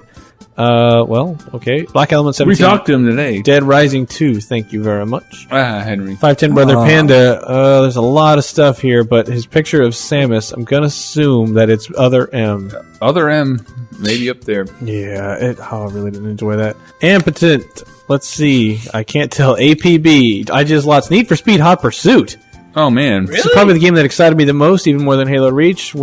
When I got it, I was blown away. Then I got to the test drive missions. Right now, I have to gold 5 of these stupidly hard missions so I can do what I bought the game for. No, you don't. You never have to do that. All you have to do is make the station. I'm all the way through the game. I hated the preview and time trial missions, and I just gained bronze. You take it up with Jizz, all right? Fuck it, I did! Amnesiac says Final Fantasy 13. Oh, dear me. Juice and Pancake says I actually bought Prison Break the Conspiracy for $2 just out of curiosity. Matt Tall 58 also said Prison Break Conspiracy. Jesus. Mr. Suitman Persona on PSP. It sucks. It's so fucking long. It took me 45 minutes. It took me 3? 45 minutes to input any interactivity. Like nothing happened. Donkey Kong Country spelled like you might think. Other M. The other M. CIA Jello Fire. Quantum Theory Kane Lynch 2. My Food is Problem. Black Ops. All right, that's it. I have to pee really bad, and I have to pee really bad in Florida. You take that pee to Florida. Captain Sam said Risk Factions. I do. That's all. What? I No way. Risk Factions, everybody. You're going to see Risk Factions on a feature that I'm posting next week. Hey, what else are people doing? I'm posting a Wii feature. Yesterday was Thursday about the best games no one will play because they're on Wii. Like Red Steel 2, for example. That's a good title. Possibly Epic Mickey. Epic Mickey, maybe. If not, I'll write that. If not, listeners know it should have been on there. If not, enjoy your Mickey Mouse phone. All right. I normally write a DS. I wrote a DS thing the last 2 years, but DS was like just garbage at all. Nobody cares. Garbage. But if it doesn't come with a Venetian 3Ds. But yeah, look at the Chalices today, and then next Thursday or Wednesday or Thursday next week is the podcast. Oh! Christmas special. It's going to be great. Mickle's doing box art. I did box art. Box art! It went up 2 days ago from when you're hearing this. I thought it was an hour ago. Oh, yeah, but you know what I mean. I do. All right. What's taking us out? What's taking us out is... Should look at box art. I've become a weird Christmas nerd, and what's taking us out, been reading a lot of iTunes reviews, and people who are like, yeah, I'm glad you brought that up. I'm glad you saw Scott Pilgrim. I'm glad you said, like, just weird, like, little tiny things we say. I'm glad you mentioned ActRaiser. I'm glad you mentioned Adventure Island. I connected with that, so I just wanted to use the song Brothers from Emmett Otter, and like we're all family, and we won't be around each other for a while. So this song really makes me happy. It's my favorite song of the special. Maybe I tried to post it on YouTube, and YouTube wouldn't allow it. Didn't know they would do that. This is bittersweet. Yeah. I also didn't know you could post videos on YouTube they won't allow, but you can keep in your own collection. And yeah, my collection rules now. It's all Emmett Otter shit. That's it. Merry Christmas. Bye, everybody. Merry holiday. Happy holiday. Savior born for us all. Hanukkah's already over. Yes. Brothers.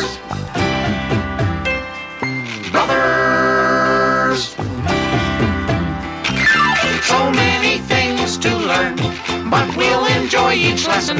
Problems don't worry us when half the fun is guessing.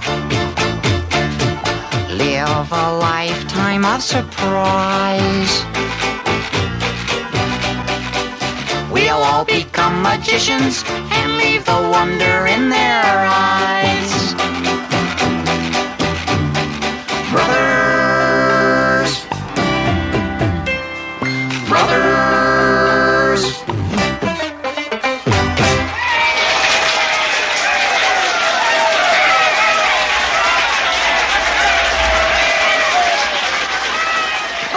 You were wonderful. Did it sound all right, Ma?